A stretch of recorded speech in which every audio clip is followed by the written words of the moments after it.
Ce soir, pendant que tu te prépares à dormir, nous allons expliquer pourquoi, à un moment unique de l'histoire, la mer a été plus sûre que la terre. Calmement, nous présentons les conditions qui ont conduit à cela et ce que la science a déjà confirmé. Si tu t'endors à n'importe quel moment, aucun souci. L'explication reste posée et régulière. Il existe dans l'immensité du temps géologique un moment singulier, une période si extraordinaire qu'elle défie notre imagination.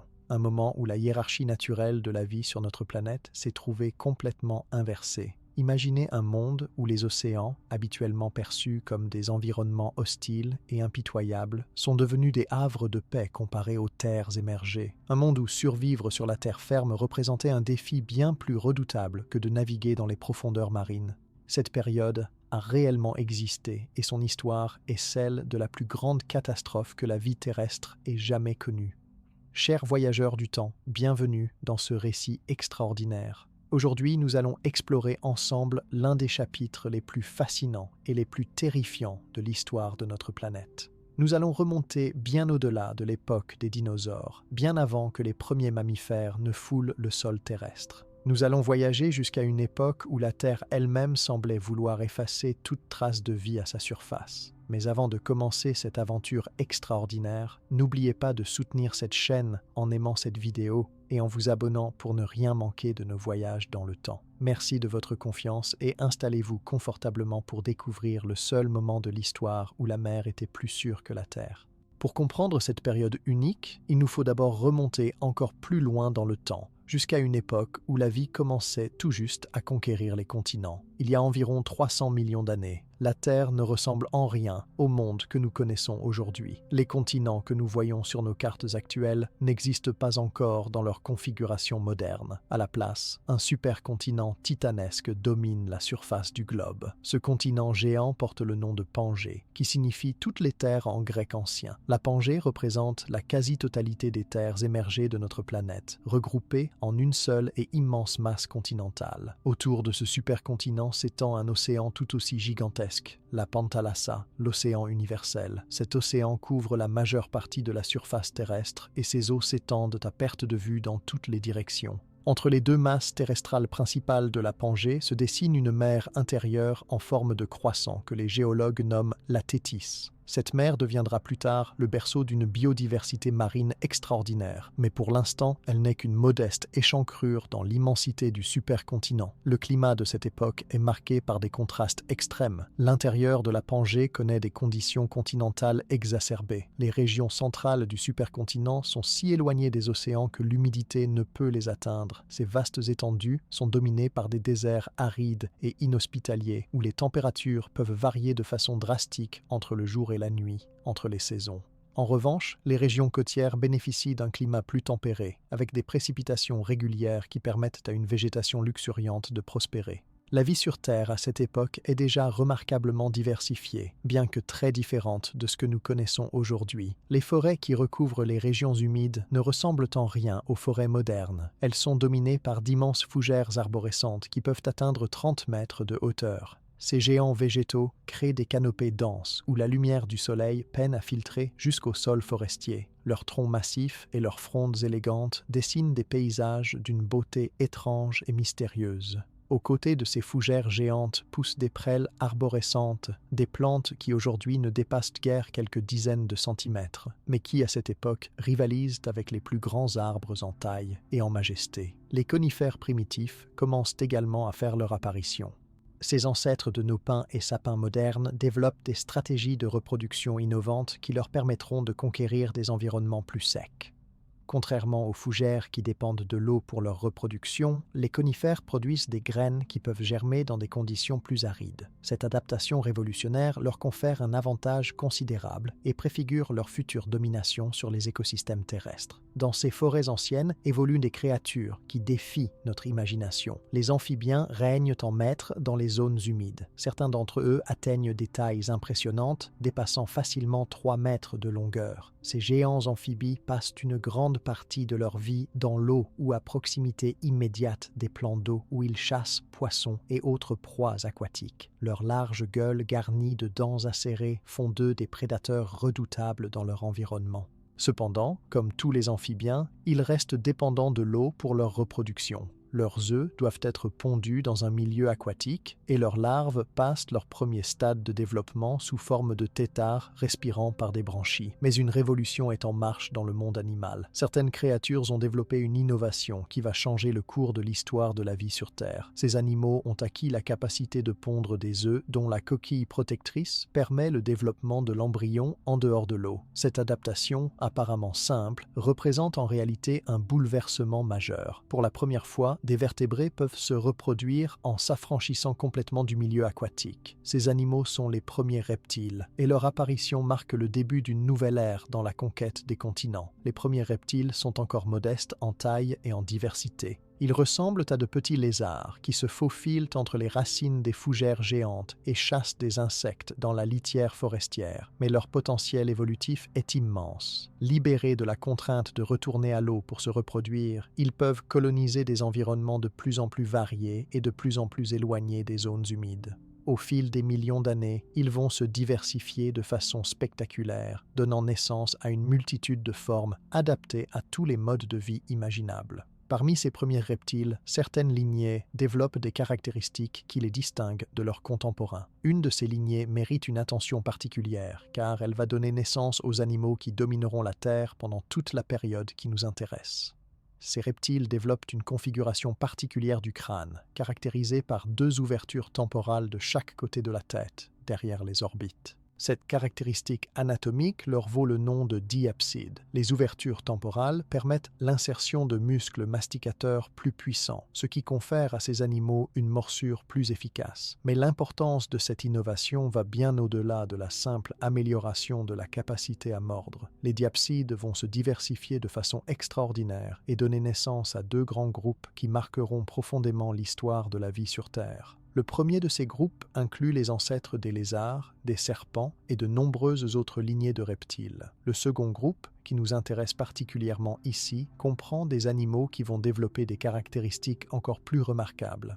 Certains membres de ce groupe adoptent une posture plus dressée, avec les membres placés sous le corps plutôt que sur les côtés. Cette modification de la posture améliore considérablement l'efficacité de la locomotion et permet à ces animaux de se déplacer plus rapidement et sur de plus longues distances. Ces reptiles à la posture améliorée sont les archosaures, un groupe qui donnera naissance aux crocodiles, aux dinosaures et finalement aux oiseaux. Parallèlement aux diapsides, une autre grande lignée de reptiles évolue selon une trajectoire différente. Ces reptiles développent une configuration du crâne, caractérisée par une seule ouverture temporale de chaque côté. On les appelle les synapsides. Pendant longtemps, on les a appelés reptiles mammaliens, car cette lignée donnera finalement naissance aux mammifères. Mais cette appellation est trompeuse, car les synapsides ne sont pas vraiment des reptiles au sens strict du terme. Ils représentent une branche évolutive distincte qui s'est séparée très tôt dans l'histoire des amniotes, ces vertébrés capables de pondre des œufs à coquilles.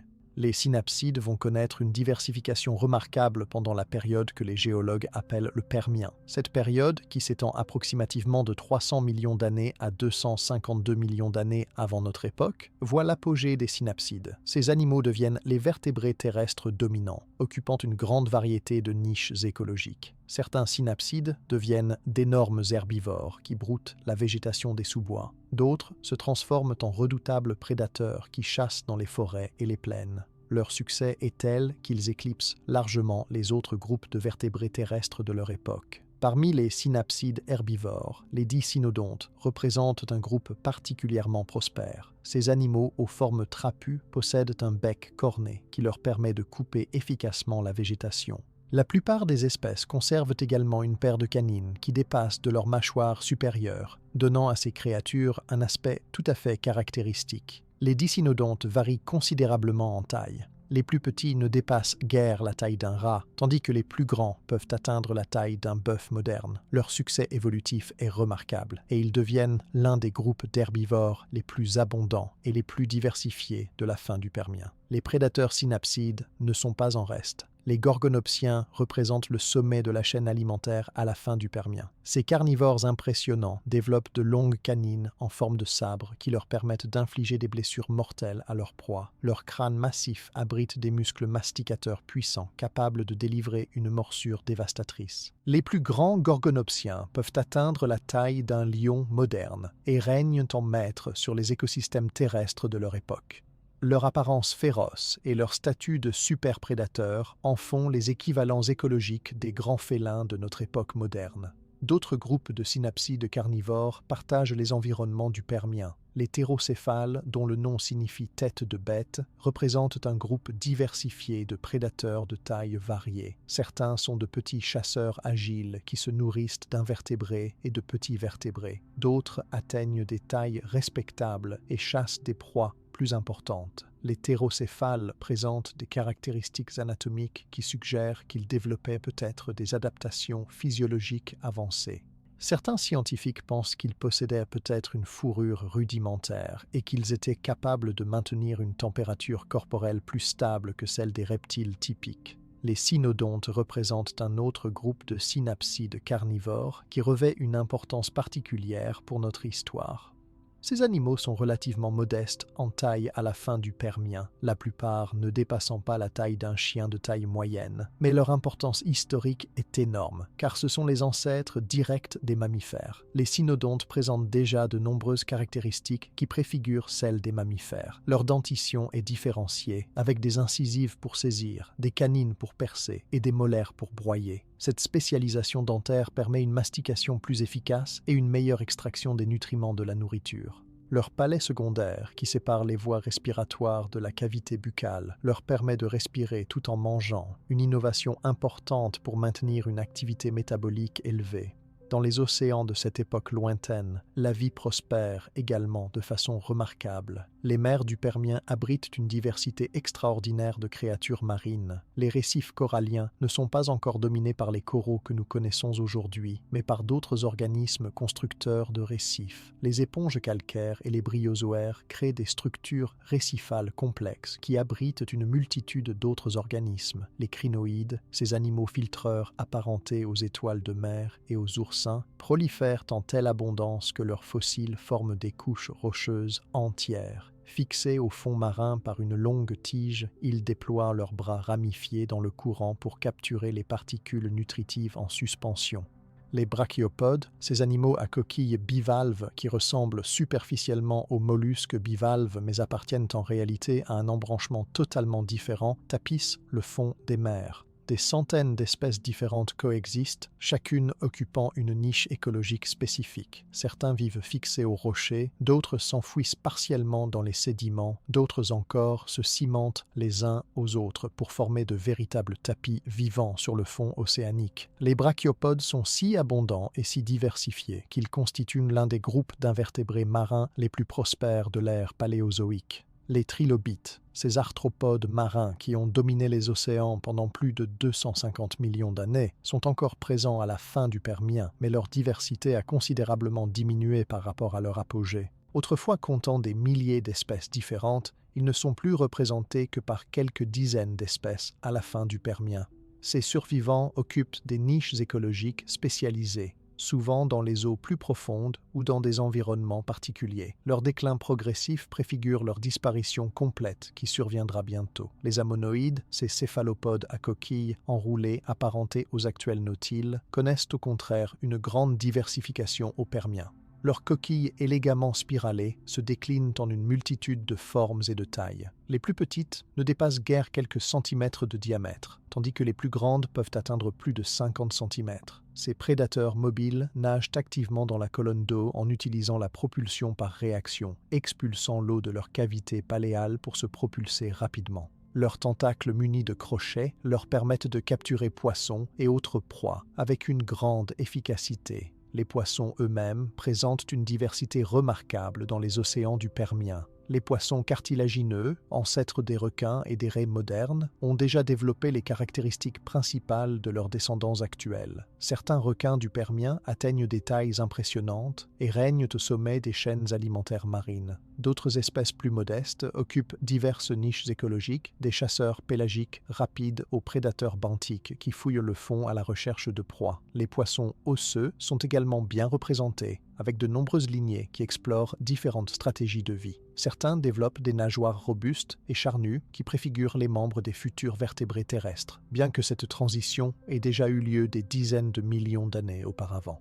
Les requins du Permien présentent une diversité de formes particulièrement fascinantes. Certaines espèces développent des protubérances en forme d'enclume sur leur tête, dont la fonction précise reste mystérieuse pour les paléontologues modernes. D'autres arborent des épines dorsales spectaculaires qui peuvent représenter près de la moitié de la longueur totale de l'animal. Ces structures défensives offrent probablement une protection contre les prédateurs plus grands ou peuvent jouer un rôle dans les interactions sociales entre individus de la même espèce. La diversité des dents de requin fossilisées que l'on retrouve dans les sédiments du Permien témoigne de la richesse des niches écologiques occupées par ces prédateurs. À la fin du Permien, la vie sur Terre a atteint un niveau de complexité et de diversité remarquable. Sur les continents, les écosystèmes terrestres sont dominés par les synapsides, tandis que de nombreux autres groupes de vertébrés et d'invertébrés occupent une multitude de niches écologiques. Dans les océans, une biodiversité extraordinaire prospère dans tous les environnements marins, des eaux côtières peu profondes jusqu'aux profondeurs abyssales. Les interactions entre les différentes espèces ont créé des réseaux trophiques complexes et des écosystèmes fonctionnels équilibrés. Le monde semble stable et prospère. Rien ne laisse présager la catastrophe imminente qui va bouleverser cet équilibre de façon cataclysmique. Pourtant, sous la surface apparemment paisible de cette terre du Permien terminal, des forces titanesques sont à l'œuvre. Des processus géologiques d'une ampleur inimaginable se préparent à déchaîner une catastrophe qui dépassera en intensité tout ce que notre planète a connu avant ou après. Nous sommes à l'aube de la plus grande extinction massive de toute l'histoire de la vie sur Terre, un événement si dévastateur que les scientifiques l'ont surnommé la Grande Mort.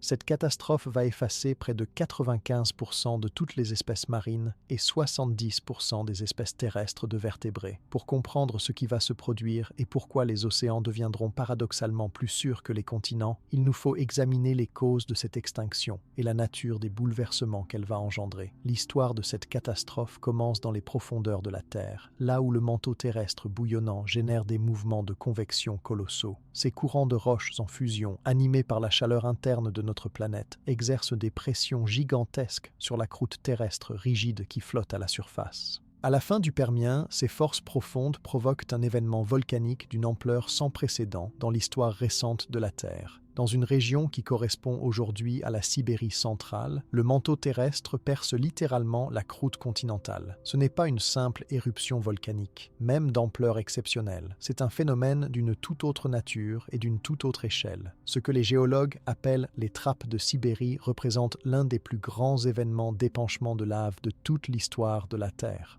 Le terme trappe vient d'un mot suédois signifiant escalier, en référence à l'aspect en gradin que prennent ces coulées de lave successives une fois érodées.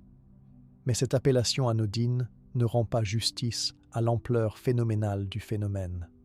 Pendant près d'1 million d'années, peut-être même 2 millions d'années, la lave jaillit de multiples fissures dans la croûte terrestre sibérienne.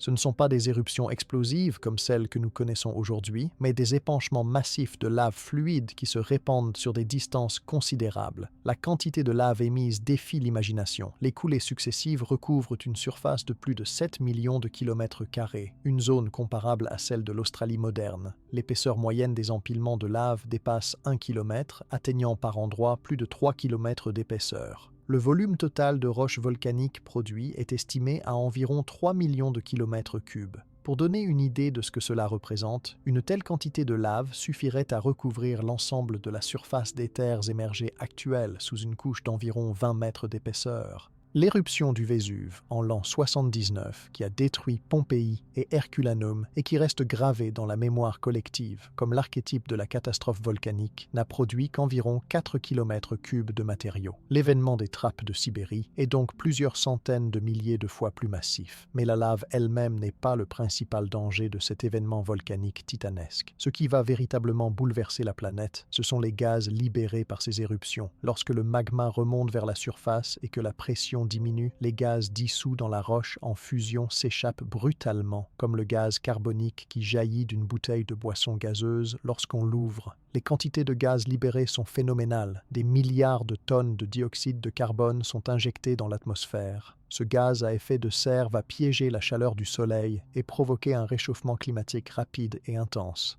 Mais le dioxyde de carbone n'est que l'un des nombreux gaz libérés par les trappes de Sibérie. Le dioxyde de soufre constitue un autre composant majeur des émissions volcaniques. Ce gaz, une fois dans l'atmosphère, réagit avec la vapeur d'eau pour former de l'acide sulfurique. Les gouttelettes d'acide sulfurique en suspension dans l'atmosphère créent un voile qui réfléchit une partie du rayonnement solaire. Dans un premier temps, cet effet peut provoquer un refroidissement climatique, un hiver volcanique qui peut durer plusieurs années après une éruption importante. Mais l'acide sulfurique retombe ensuite sous forme de pluies acides qui dévastent la végétation et acidifient les sols et les eaux. Les quantités de dioxyde de soufre émises par les trappes de Sibérie sont si considérables que leurs effets se font sentir à l'échelle planétaire et sur des durées beaucoup plus longues que celles d'une éruption volcanique classique. D'autres gaz encore plus problématiques sont également libérés. Le méthane, un gaz à effet de serre beaucoup plus puissant que le dioxyde de carbone, est libéré en quantité significative. Ce méthane provient en partie du magma lui-même, mais surtout d'une autre source qui va considérablement amplifier la catastrophe. La Sibérie du Permien terminal abrite d'immenses gisements de charbon, vestiges des luxuriantes forêts de fougères et de prêles qui prospéraient des dizaines de millions d'années auparavant. Lorsque la lave basaltique des trappes entre en contact avec ces couches de charbon, elle les chauffe à des températures extrêmes. Le charbon se consume alors, libérant d'énormes quantités de dioxyde de carbone supplémentaires, mais aussi des composés organiques volatiles et du méthane. Le chauffage des sédiments riches en matière organique libère également des halogènes, notamment du chlore et du fluor sous forme de composés gazeux. Ces substances sont particulièrement nocives pour la couche d'ozone qui protège la surface terrestre des rayonnements ultraviolets solaires. La destruction partielle de la couche d'ozone expose les organismes vivants à des doses dangereuses de rayonnement UV, causant des dommages aux tissus et à l'ADN. Les plantes terrestres, incapables de se mettre à l'abri, sont particulièrement vulnérables à cette augmentation des rayonnements ultraviolets. Les animaux terrestres, bien que pouvant chercher refuge, ne peuvent éviter complètement l'exposition lorsqu'ils doivent se nourrir ou se déplacer. L'injection massive de ces divers gaz dans l'atmosphère provoque un bouleversement climatique d'une rapidité et d'une ampleur exceptionnelles. Dans un premier temps, les aérosols sulfatés créent un refroidissement temporaire qui peut durer quelques années, mais cet effet est rapidement submergé par l'accumulation des gaz à effet de serre. La température moyenne de la planète commence à grimper de façon alarmante. Les estimations varient, mais certaines études suggèrent que la température globale a pu augmenter de 8 à 10 degrés Celsius, voire davantage dans certaines régions. Une telle augmentation de température peut sembler abstraite, mais ses conséquences sont cataclysmiques pour la vie. Sur les continents, le réchauffement transforme radicalement les climats régionaux. Les régions déjà chaudes deviennent torrides, atteignant des températures incompatibles avec la survie de la plupart des formes de vie complexes. Les régions tempérées se transforment en zones arides où la végétation peine à survivre. Le cycle de l'eau est profondément perturbé. Dans certaines régions, les précipitations diminuent drastiquement, provoquant des sécheresses prolongées. Dans d'autres zones, les pluies deviennent plus intenses, mais aussi plus irrégulières, alternant inondations dévastatrices et périodes d'aridité. Les écosystèmes terrestres, qui s'étaient développés et équilibrés sur des millions d'années, sont confrontés à des changements si rapides qu'ils n'ont pas le temps de s'adapter. La végétation est la première à souffrir. Les plantes, enracinées dans le sol et incapables de fuir les conditions défavorables, doivent faire face simultanément à de multiples stress. L'augmentation de la température elle-même est problématique, car elle accélère l'évapotranspiration et augmente les besoins en eau des plantes. Les sécheresses privent les végétaux de l'humidité dont ils ont besoin. Les pluies acides brûlent les feuilles et endommagent les tissus végétaux. L'augmentation des rayonnements ultraviolets endommage les mécanismes de la photosynthèse. Face à cette combinaison de facteurs létaux, les forêts commencent à mourir à grande échelle. Les immenses forêts de fougères arborescentes qui couvraient les régions humides de la Pangée dépérissent progressivement. Ces plantes, adaptées aux conditions relativement stables qui prévalaient depuis des millions d'années, ne peuvent supporter les changements brutaux qui affectent leur environnement. Les fougères arborescentes sont particulièrement vulnérables au stress hydrique. Leur système vasculaire, moins efficace que celui des plantes à graines plus évoluées, ne leur permet pas de survivre à des sécheresses prolongées. De vastes étendues forestières se transforment en paysages de troncs morts et d'arbres moribonds. Sans la canopée protectrice des grands arbres, les plantes du sous-bois sont exposées directement aux rayonnements solaires intenses et périssent à leur tour. La mort des forêts a des conséquences en cascade sur l'ensemble de l'écosystème terrestre. Les herbivores qui dépendaient de la végétation forestière pour leur nourriture se retrouvent privés de ressources. Les dicynodontes herbivores, qui formaient des troupeaux nombreux dans les forêts et les plaines du Permien, voient leur population s'effondrer. Sans nourriture suffisante, la malnutrition s'installe.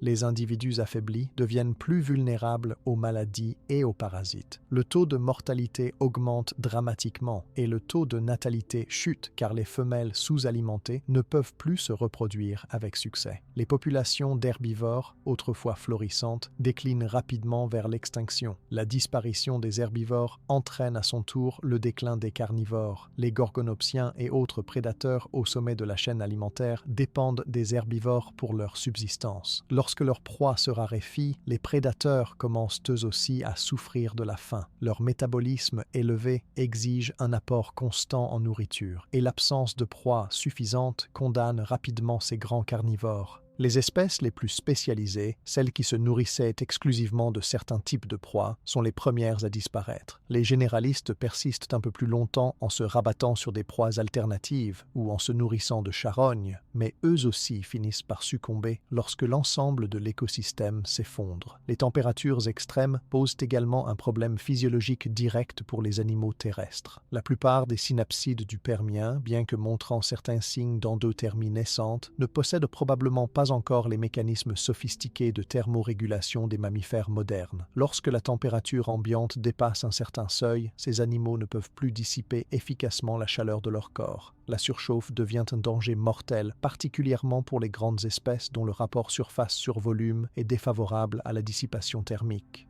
Les animaux cherchent refuge à l'ombre, dans des terriers ou près des points d'eau. Mais lorsque la température grimpe au-delà de 50 degrés Celsius dans certaines régions, même ces stratégies deviennent insuffisantes. La disponibilité en eau devient un problème critique. Les cours d'eau s'assèchent à mesure que les précipitations diminuent et que l'évaporation s'intensifie. Les lacs se réduisent, laissant derrière eux des cuvettes boueuses et salées. Les points d'eau permanents deviennent de plus en plus rares, forçant les animaux à parcourir de longues distances pour s'abreuver. Cette nécessité les expose davantage aux températures extrêmes et à l'épuisement. Les zones autour des derniers points d'eau deviennent des pièges mortels où s'accumulent les cadavres d'animaux qui ont succombé à la déshydratation ou à la chaleur avant de pouvoir étancher leur soif. Les sols eux-mêmes subissent une dégradation dramatique. Sans la protection de la végétation, ils sont directement exposés aux éléments. L'érosion s'accélère considérablement. Les pluies torrentielles occasionnelles lessivent les sols, emportant la précieuse couche superficielle riche en matière organique. Le vent balaie les particules fines, créant d'immenses tempêtes de poussière qui obscurcissent le ciel et transportent les sédiments sur de grandes distances. L'analyse des couches géologiques correspondant à la transition Permien-Trias révèle une augmentation spectaculaire des sédiments détritiques, témoignage de cette érosion massive. Les paysages se transforment en déserts rocailleux ou en étendues de boue stérile où plus rien ne peut pousser. L'acidification des sols et des eaux douces, due aux pluies acides, aggrave encore la situation. Les cours d'eau et les lacs voient leur pH chuter de façon dramatique. Cette acidification affecte directement les organismes aquatiques d'eau douce. Les poissons et les amphibiens sont particulièrement sensibles aux changements de pH. Leurs branchies sont endommagées par l'eau acide, perturbant leur capacité à extraire l'oxygène et à réguler leur équilibre ionique. Les invertébrés aquatiques, qui constituent la base de la chaîne alimentaire des écosystèmes dulsacicoles, périssent en masse. Les écosystèmes d'eau douce, déjà stressés par les variations de température et de débit, s'effondrent les uns après les autres. Un autre phénomène insidieux contribue à la mortalité massive sur les continents. L'augmentation de la température de l'atmosphère réduit la teneur en oxygène de l'air. L'oxygène est moins soluble dans l'air chaud que dans l'air froid, et la concentration d'oxygène atmosphérique diminue donc à mesure que la température s'élève. Bien que cette diminution puisse sembler minime en termes absolus, elle a des conséquences significatives pour les animaux dont le système respiratoire est déjà sollicité au maximum par l'effort de thermorégulation. Les grands animaux, qui ont des besoins métaboliques élevés en oxygène, sont particulièrement affectés. Ils peuvent souffrir d'hypoxie chronique, un manque d'oxygène qui réduit leur vitalité et leur résistance aux autres stress environnementaux. Certaines zones de la Pangée deviennent littéralement inhabitables. Les vastes déserts de l'intérieur du supercontinent, déjà arides en temps normal, se transforment en enfer brûlant où la vie devient impossible. Les températures diurnes peuvent dépasser 60 degrés Celsius, un niveau létal pour pratiquement toutes les formes de vie complexes. Les roches se fissurent sous l'effet des variations thermiques extrêmes entre le jour et la nuit. Les rares organismes qui tentent de survivre dans ces conditions doivent développer des stratégies d'évitement extrêmes, passant la majeure partie de leur temps enfouis profondément sous la surface où les températures restent supportables. Face à cette apocalypse terrestre, les animaux tentent désespérément de survivre par tous les moyens à leur disposition. Les stratégies qui avaient assuré le succès de leurs espèces pendant des millions d'années deviennent soudainement inadéquates face à des changements d'une telle ampleur et d'une telle rapidité. La vie sur les continents devient un combat quotidien pour l'existence, et seules les espèces capables de s'adapter rapidement ou possédant fortuitement les caractéristiques appropriées ont une chance de traverser cette période cauchemardesque. Les animaux de grande taille sont particulièrement désavantagés. Leur masse corporelle importante, qui était autrefois un atout en leur conférant une présence imposante et une protection contre les prédateurs, devient un handicap fatal. Les grands herbivores comme les dicynodontes massifs ont besoin d'énormes quantités de nourriture pour maintenir leur métabolisme. Lorsque la végétation se raréfie, ils ne peuvent tout simplement pas trouver suffisamment à manger. Un grand dicynodonte doit consommer chaque jour des dizaines de kilogrammes de végétation pour survivre. Lorsque les forêts meurent et que les plaines se dessèchent, cette quantité de nourriture devient impossible à trouver. Ces géants voient leurs conditions physiques se détériorer rapidement. Leurs réserves de graisse s'épuisent, leurs muscles fondent et finalement ils succombent à l'inanition. Les grands prédateurs font face à un problème similaire. Un gorgonopsien de grande taille doit capturer régulièrement des proies substantielles pour satisfaire ses besoins énergétiques. Mais lorsque les herbivores deviennent rares, la chasse devient de plus en plus difficile et infructueuse. Un prédateur affaibli par la faim a moins de chances de réussir une chasse, ce qui crée un cercle vicieux menant inexorablement vers la mort. Les gorgonopsiens les plus imposants, ces super-prédateurs qui régnaient sans conteste sur les écosystèmes du Permien, sont parmi les premières victimes de l'extinction. Leur disparition marque la fin d'une ère et symbolise l'effondrement complet de l'ordre écologique ancien. La thermorégulation pose également un problème crucial pour les grands animaux. Leur rapport surface sur volume défavorable signifie qu'ils ont plus de difficultés à dissiper la chaleur excessive. Un animal de grande taille produit beaucoup de chaleur métabolique, mais dispose d'une surface corporelle relativement limitée pour évacuer cette chaleur. Dans les conditions de surchauffe qui prévalent pendant la crise, les grands animaux risquent constamment l'hyperthermie. Ils doivent consacrer une grande partie de leur temps à chercher l'ombre ou à se réfugier dans l'eau, ce qui réduit d'autant le temps disponible pour se nourrir. Ce compromis entre thermorégulation et alimentation devient intenable, et même les individus qui trouvent suffisamment de nourriture peuvent mourir de stress thermique. À l'inverse, les petits animaux possèdent certains avantages dans ce contexte de crise. Leur taille réduite leur permet de se contenter de quantités de nourriture beaucoup plus modestes. Un petit cynodonte de la taille d'un rat peut survivre en consommant quelques grammes d'insectes ou de graines par jour. Même lorsque les ressources alimentaires se raréfient dramatiquement, ces petits animaux peuvent encore trouver de quoi subsister. Ils peuvent exploiter des ressources alimentaires que les grands animaux négligeraient ou ne pourraient pas atteindre. Les insectes, les vers, les petits invertébrés, les graines, les racines, tous ces aliments deviennent précieux pour les petites espèces omnivores. La capacité à se réfugier dans des micro-habitats protégés constitue un autre avantage majeur des petits animaux. Un terrier offre un refuge contre les températures extrêmes de la surface. À seulement 1 ou 2 mètres sous terre, la température reste relativement stable et supportable même lorsque la surface devient brûlante. Les petits animaux peuvent creuser leur propre terrier ou utiliser ceux abandonnés par d'autres espèces. Ils peuvent se réfugier dans des crevasses entre les rochers, sous des troncs d'arbres morts, dans des grottes. Tous ces micro-habitats qui offrent une protection contre les éléments. Pendant les heures les plus chaudes de la journée, ils restent à l'abri et ne sortent que la nuit lorsque les températures retombent à des niveaux plus supportables. Les petits cynodontes représentent un groupe particulièrement résilient face à la catastrophe. Ces ancêtres des mammifères possèdent plusieurs caractéristiques qui leur confèrent un avantage dans les conditions difficiles de la fin du Permien. Leur métabolisme, probablement déjà plus élevé que celui des reptiles typiques, leur permet de rester actifs même lorsque les températures nocturnes deviennent fraîches. Ils possèdent peut-être déjà une isolation rudimentaire sous forme de poils primitifs qui les aident à maintenir leur température corporelle. Leur dentition différenciée leur permet d'exploiter une gamme variée d'aliments, un atout crucial lorsque les ressources alimentaires traditionnelles se raréfient. L'activité nocturne devient une stratégie de survie essentielle. Pendant la journée, les températures à la surface peuvent atteindre des niveaux létaux, mais la nuit, la température chute de façon significative. Les animaux capables d'adapter leur rythme d'activité pour être principalement nocturnes peuvent éviter les pires chaleurs diurnes.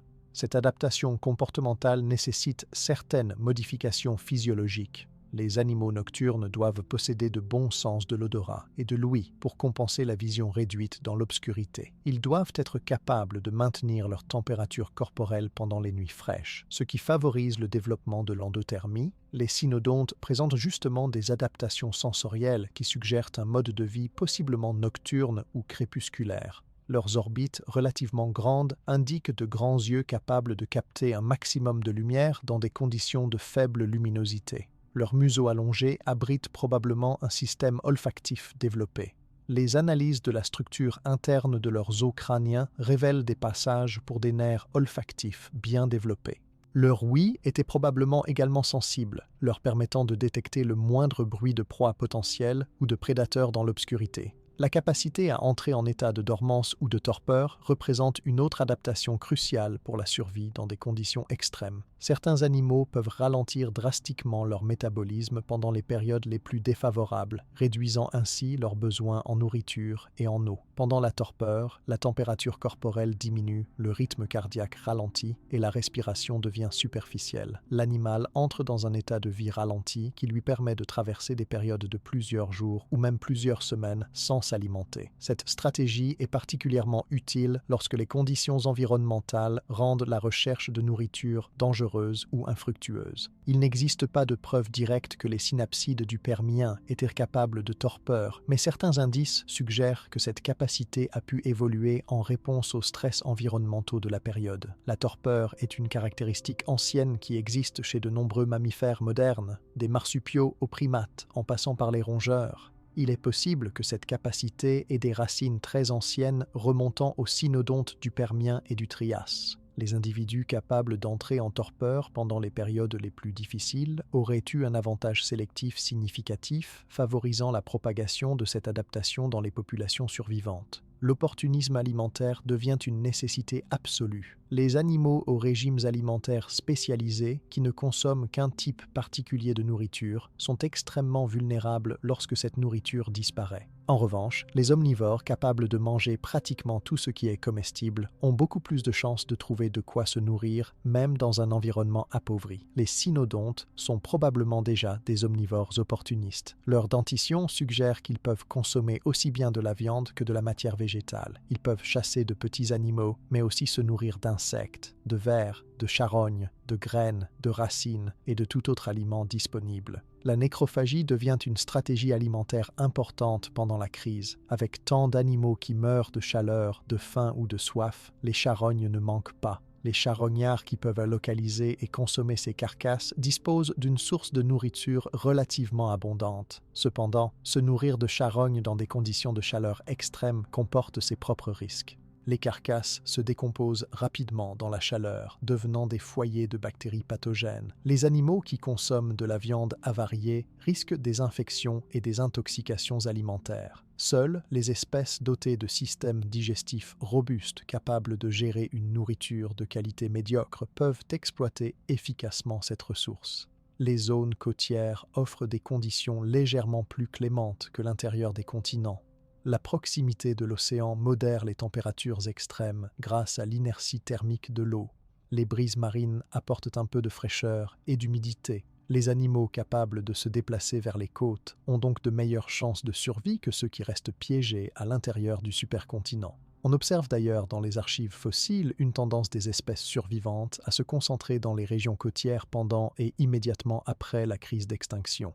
Les environnements côtiers offrent également accès à des ressources alimentaires alternatives. Les animaux terrestres peuvent se nourrir d'organismes marins échoués sur les plages, d'algues, de crustacés dans les mares tidales, de mollusques sur les rochers. Cette interface entre terre et mer devient un refuge pour certaines espèces terrestres qui adoptent un mode de vie partiellement aquatique. Certains reptiles et amphibiens du Permien terminal montrent des adaptations pour la vie dans les environnements côtiers et estuariens, suggérant que cette stratégie était effectivement employée par certaines espèces pour échapper aux conditions catastrophiques de l'intérieur des terres. Malgré tous ces efforts d'adaptation, la mortalité sur les continents atteint des niveaux apocalyptiques. Les fossiles de cette période racontent une histoire de mort massive. Dans certaines localités, on trouve des accumulations extraordinaires de squelettes appartenant à de multiples espèces, tous morts au même endroit. Ces assemblages fossiles suggèrent que les animaux se rassemblaient autour des derniers points d'eau avant de succomber en masse lorsque ces refuges ultimes s'asséchaient. D'autres sites montrent des signes de mort catastrophiques rapides, avec des animaux fossilisés dans des postures qui indiquent qu'ils sont morts soudainement, peut-être asphyxiés par des gaz volcaniques toxiques ou tués par des vagues de chaleur extrême. L'analyse de la diversité fossile montre un effondrement dramatique du nombre d'espèces à la transition Permien-Trias. Avant la crise, les assemblages fossiles terrestres montrent une grande variété d'espèces coexistant dans les mêmes environnements. Après la crise, cette diversité s'effondre. Dans les couches géologiques correspondant au début du Trias, on ne trouve que quelques espèces survivantes.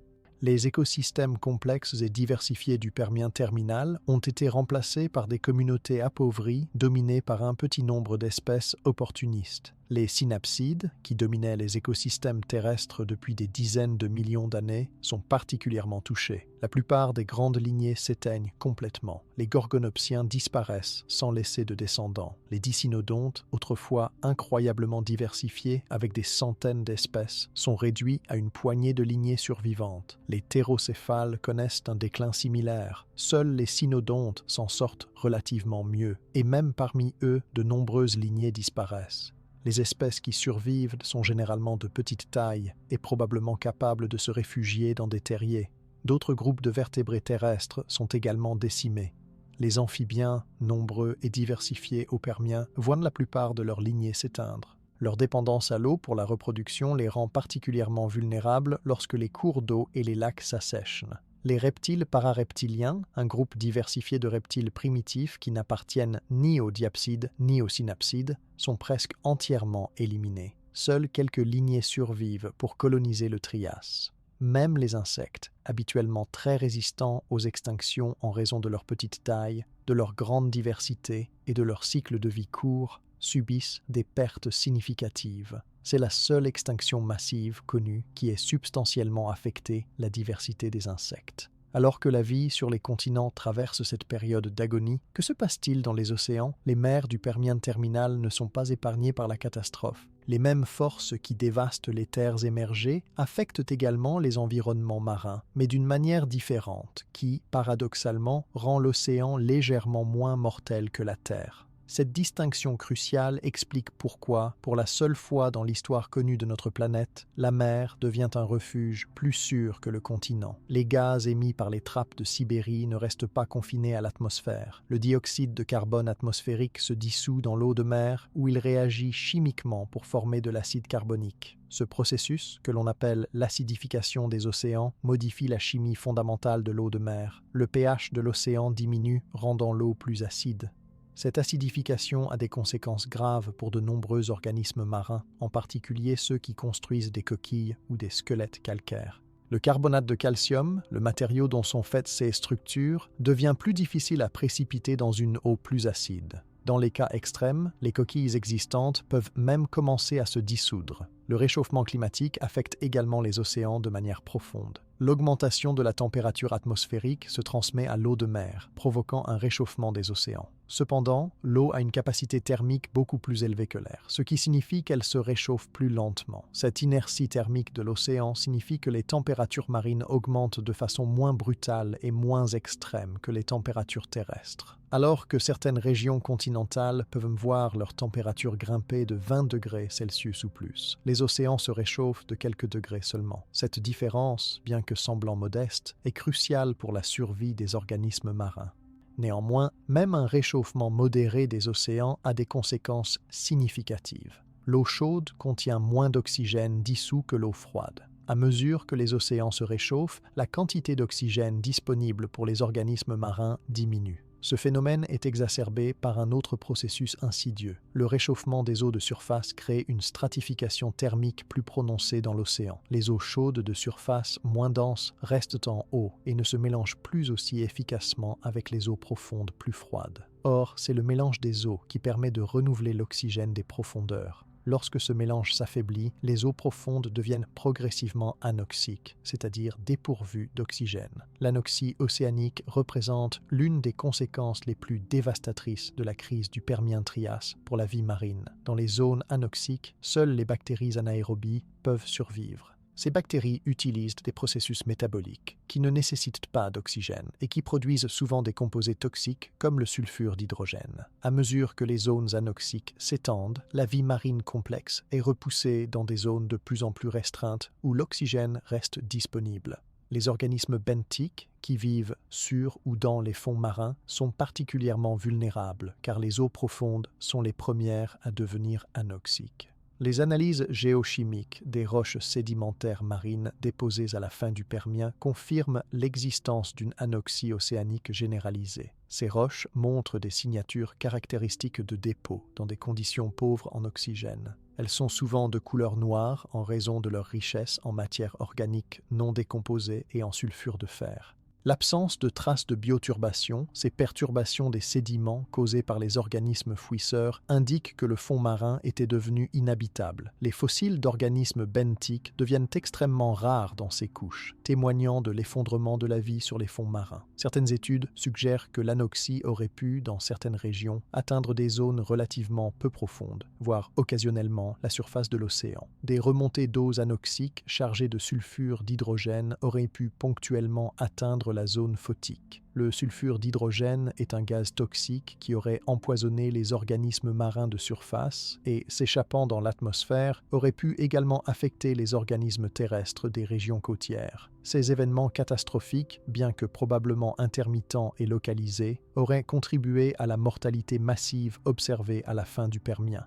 Malgré tous ces facteurs létaux, les océans offrent néanmoins certains avantages par rapport aux terres émergées. Le premier et le plus important est la modération thermique. Comme mentionné précédemment, l'eau se réchauffe beaucoup plus lentement que l'air et les roches continentales. Les organismes marins font face à une augmentation de température beaucoup moins brutale que leurs homologues terrestres. Alors que les températures terrestres atteignent des niveaux directement létaux dans certaines régions, les températures océaniques, bien qu'augmentant significativement, restent généralement dans une plage compatible avec la survie, du moins pour certaines espèces. La disponibilité de l'eau elle-même représente un avantage évident pour les organismes marins. Sur les continents, la sécheresse et la déshydratation tuent d'innombrables animaux. Dans l'océan, ce problème n'existe tout simplement pas. Les organismes marins n'ont jamais à chercher de l'eau pour s'abreuver. Ils sont constamment immergés dans leur milieu vital. Cet avantage fondamental signifie que les organismes marins peuvent consacrer toute leur énergie à trouver de la nourriture et à éviter les prédateurs, sans avoir à gérer le stress hydrique qui accable leurs homologues terrestres. La tridimensionnalité de l'environnement marin offre également des possibilités d'échappatoire qui n'existent pas sur Terre. un organisme marin peut se déplacer verticalement dans la colonne d'eau pour trouver des conditions plus favorables. Si les eaux de surface deviennent trop chaudes ou trop pauvres en oxygène, un animal peut plonger vers des eaux plus profondes et plus fraîches. Si les eaux profondes deviennent anoxiques, il peut remonter vers la surface, mieux oxygénée. Cette mobilité tridimensionnelle permet aux organismes marins de suivre les zones habitables à mesure qu'elles se déplacent verticalement dans l'océan. Bien sûr, cette stratégie a ses limites. Tous les organismes marins ne sont pas capables de se déplacer librement dans la colonne d'eau. Les organismes benthiques fixés au substrat, comme les coraux, les éponges ou les crinoïdes, ne peuvent pas fuir les conditions défavorables. Ces organismes sessiles sont parmi les plus durement touchés par la crise. Les récifs du Permien terminal, construits principalement par des éponges calcaires et des coraux tabulés et rugueux, s'effondrent complètement. Ces écosystèmes récifaux, qui abritaient une immense diversité d'autres organismes, disparaissent, entraînant dans leur chute de nombreuses espèces dépendantes de l'habitat récifal. Les brachiopodes, ces animaux à coquilles qui dominaient les fonds marins du Paléozoïque, sont décimés. Leur mode de vie benthique et leur métabolisme relativement lent les rendent vulnérables à la fois à l'anoxie des fonds marins et à l'acidification de l'eau de mer qui compromet la formation de leurs coquilles calcaires. Des centaines d'espèces de brachiopodes disparaissent. Les quelques lignées qui survivent à la crise ne retrouveront jamais leur ancienne dominance. Dans les océans post-extinction, les brachiopodes seront largement supplantés par les mollusques bivalves, des organismes écologiquement similaires mais appartenant à un embranchement différent. Les trilobites, ces arthropodes marins iconiques qui ont traversé pratiquement toute l'ère paléozoïque, succombent finalement à la crise du Permien-Trias. Les quelques espèces qui subsistaient encore à la fin du Permien s'éteignent toutes sans exception. Après plus de 270 millions d'années de présence dans les océans terrestres, les trilobites disparaissent définitivement. Leur extinction marque symboliquement la fin de l'ère paléozoïque et le début d'une nouvelle ère géologique, le Mésozoïque, où de nouvelles formes de vie domineront les océans. Les crinoïdes, ces échinodermes filtreurs qui formèrent de véritables forêts sous-marines sur certains fonds marins du Permien, subissent également de lourdes pertes. Leur mode de vie fixé les rend vulnérables au changement des conditions environnementales. La plupart des crinoïdes du Permien sont des formes pédonculées, attachées au substrat par une longue tige. Ces espèces disparaissent en grande majorité. Seules quelques lignées survivent, dont certaines formes capables de nager librement, les crinoïdes comatulidés, qui peuvent se déplacer pour échapper aux zones défavorables. Cependant, tous les groupes marins ne sont pas également affectés. Certains s'en sortent relativement bien, et ce sont justement leurs stratégies de survie qui illustrent pourquoi l'océan reste plus sûr que la Terre pendant cette crise. Les organismes nectoplanctoniques et nectoniques, ceux qui nagent activement dans la colonne d'eau, ont généralement de meilleurs taux de survie que les organismes benthiques. Leur mobilité leur permet d'éviter les zones les plus affectées et de suivre les masses d'eau où les conditions restent acceptables. Les ammonoïdes, malgré des pertes sévères, réussissent à franchir la barrière de l'extinction. Sur les centaines d'espèces présentes à la fin du Permien, seules quelques-unes survivent, peut-être même une seule lignée selon certaines études. Mais cette survie, aussi précaire soit-elle, permet aux ammonoïdes de se diversifier à nouveau dans les océans du Trias. Leur capacité à nager activement et à réguler leur flottabilité en ajustant le gaz dans les chambres de leurs coquilles leur donne la mobilité nécessaire pour rechercher des eaux plus hospitalières. Les poissons montrent une résilience remarquable. Bien qu'ils subissent des pertes significatives, avec de nombreuses lignées qui s'éteignent, les taux de survie des poissons sont nettement supérieurs à ceux des organismes benthiques. Les poissons cartilagineux et osseux traversent la crise et continuent leur évolution dans les océans du Mésozoïque. Leur mobilité, leur capacité à détecter et à éviter les zones pauvres en oxygène et leur métabolisme relativement élevé qui les maintient actifs leur confèrent des avantages dans ces conditions difficiles. Les requins et leurs parents, en particulier, démontrent une capacité remarquable à survivre aux extinctions massives. Au cours de leur longue histoire évolutive, les requins ont traversé toutes les grandes extinctions, y compris celles du Permien-Trias. Leur conception corporelle fondamentale, perfectionnée sur des centaines de millions d'années, se révèle suffisamment flexible pour s'adapter à des conditions changeantes. Leur système sensoriel sophistiqué leur permet de détecter les proies, même dans des conditions de faible visibilité ou dans des eaux perturbées. Leur efficacité métabolique leur permet de survivre avec des apports nutritionnels réduits lorsque les proies se font rares. La relative sécurité des océans par rapport aux terres émergées devient encore plus évidente lorsqu'on examine les mécanismes spécifiques de survie qui opèrent dans l'environnement marin. Alors que sur les continents, les écosystèmes s'effondrent de façon quasi totale en quelques milliers ou dizaines de milliers d'années, les océans, bien que gravement affectés, maintiennent une base fonctionnelle qui permet à la vie de persister et éventuellement de se rétablir. L'un des facteurs clés de cette différence réside dans la structure même des chaînes alimentaires marines par rapport aux chaînes alimentaires terrestres. Sur les continents, la base de la chaîne alimentaire est constituée par les plantes terrestres, des organismes relativement complexes avec des cycles de vie longs et des besoins environnementaux spécifiques. Lorsque les forêts de fougères géantes meurent à cause des températures extrêmes, de la sécheresse et des pluies acides, toute la chaîne alimentaire s'effondre. Les plantes mortes ne produisent plus de nouvelles pousses comestibles, les herbivores meurent de faim et les carnivores suivent peu après. Dans l'océan, en revanche, la base de la chaîne alimentaire est constituée par le phytoplancton, des organismes microscopiques avec des cycles de vie très courts, souvent de quelques jours seulement. Lorsque les conditions environnementales se détériorent, les populations de phytoplancton peuvent effectivement s'effondrer, mais elles peuvent aussi se rétablir très rapidement dès que les conditions s'améliorent même légèrement. Un seul individu de phytoplancton peut produire des millions de descendants en quelques semaines. Cette capacité de reproduction rapide permet à la base de la chaîne alimentaire marine de persister, même si elle connaît des fluctuations dramatiques. De plus, le phytoplancton présente une diversité extraordinaire. Des milliers d'espèces différentes coexistent dans l'océan, chacune ayant des tolérances environnementales légèrement différentes. Lorsque les conditions changent, certaines espèces déclinent, mais d'autres, mieux adaptées aux nouvelles conditions, peuvent les remplacer. Cette diversité fonctionnelle offre une résilience au système qui n'existe pas au même degré dans les écosystèmes terrestres du Permien, alors qu'une forêt de fougères arborescentes peut mettre des décennies ou des siècles à se régénérer après une perturbation. Une population de phytoplancton peut se reconstituer en quelques semaines. Les organismes marins disposent également de stratégies de reproduction qui favorisent la survie lors d'extinctions massives. De nombreuses espèces marines produisent d'énormes quantités de descendants sous forme de larves planctoniques. Ces larves dérivent dans le courant et peuvent se disperser sur de très grandes distances avant de se fixer et de se métamorphoser en forme adulte.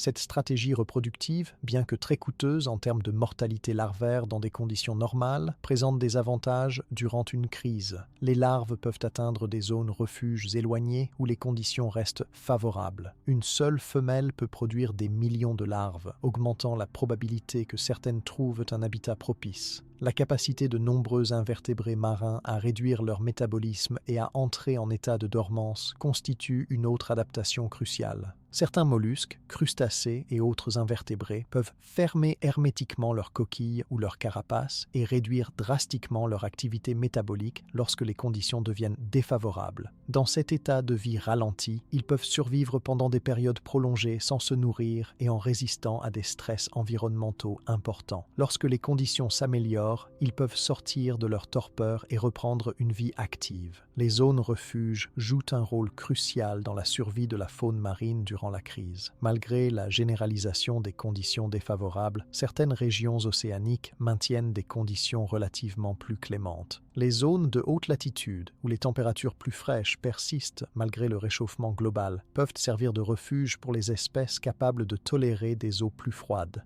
Les zones côtières peu profondes, où le mélange des eaux est maintenu par l'action des vagues et des marées, peuvent rester mieux oxygénées que les eaux plus profondes, stagnantes. Certaines zones océaniques bénéficient de remontées d'eau profondes, des upwellings, qui apportent des nutriments des profondeurs vers la surface. Bien que ces eaux profondes puissent être pauvres en oxygène, le brassage avec les eaux de surface et l'exposition à l'atmosphère permettent leur réoxygénation. Les nutriments qu'elles transportent stimulent la production de phytoplancton, créant des zones de productivité élevées qui peuvent soutenir des écosystèmes marins relativement riches, même pendant la crise. Les organismes capables d'atteindre ces zones refuges ont de bien meilleures chances de survie. Les courants océaniques, qui continuent à circuler malgré les perturbations, jouent également un rôle dans le maintien de zones habitables.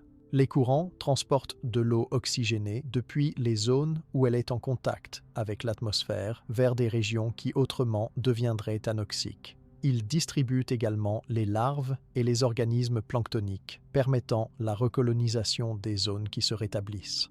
La connectivité qu'offrent les courants océaniques crée un réseau de métapopulation où l'extinction locale peut être compensée par la recolonisation depuis des zones refuges. L'environnement marin offre aussi une plus grande diversité d'habitats verticaux que l'environnement terrestre. Sur Terre, les options sont limitées. La surface, les terriers peu profonds, les cavernes. Dans l'océan, il existe une stratification verticale continue depuis la surface jusqu'aux profondeurs abyssales. Cette stratification crée une multitude de niches écologiques distinctes. Les organismes peuvent exploiter différentes profondeurs pour trouver les conditions optimales de température, d'oxygénation, de pression et de luminosité. Cette diversité verticale permet à différentes espèces de trouver des refuges à des profondeurs différentes.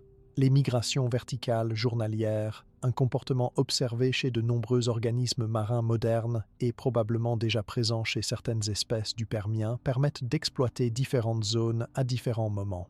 De nombreux organismes zooplanctoniques et nectoniques remontent vers la surface la nuit pour se nourrir du phytoplancton abondant, puis redescendent vers les profondeurs pendant la journée pour éviter les prédateurs visuels et peut-être aussi pour échapper aux conditions les moins favorables de la surface. Cette mobilité verticale constitue une stratégie d'adaptation qui peut devenir cruciale pendant une crise environnementale. Il est important de noter que malgré tous ces avantages relatifs, les océans subissent néanmoins une extinction massive catastrophique. Les estimations suggèrent que de 90 à 95% des espèces marines disparaissent. C'est un taux de perte de biodiversité absolument stupéfiant. Dans les archives fossiles marines, on observe une chute dramatique de la diversité taxonomique. De nombreuses classes et ordres entiers d'organismes marins s'éteignent complètement ou sont réduits à quelques espèces reliques. Les écosystèmes récifaux complexes disparaissent et ne se reconstitueront pas avant des millions d'années. La différence cruciale entre les océans et les continents n'est donc pas que les océans échappent à la catastrophe. Ils n'y échappent certainement pas, mais plutôt que les conditions y restent légèrement moins extrêmes. Cette différence, aussi mince soit-elle, est suffisante pour permettre la survie d'un nombre légèrement supérieur de lignées. Dans un contexte d'extinction massive où la survie se joue souvent à des marges très étroites, même de petits avantages peuvent faire la différence entre l'extinction totale et la survie précaire de quelques représentants. Les données paléontologiques révèlent des patterns intéressants dans la géographie de l'extinction marine. Les zones tropicales, où les températures marines atteignent les niveaux les plus élevés, subissent des taux d'extinction particulièrement sévères. De nombreux organismes marins ont des limites de tolérance thermique relativement étroites, et une augmentation même modérée de la température peut dépasser leur seuil de survie. Dans les tropiques, où les températures sont déjà naturellement élevées, même quelques degrés d'augmentation supplémentaires peuvent pousser les conditions au-delà de ce que la plupart des organismes peuvent tolérer. À l'inverse, les zones de haute latitude montrent des taux de survie légèrement meilleurs.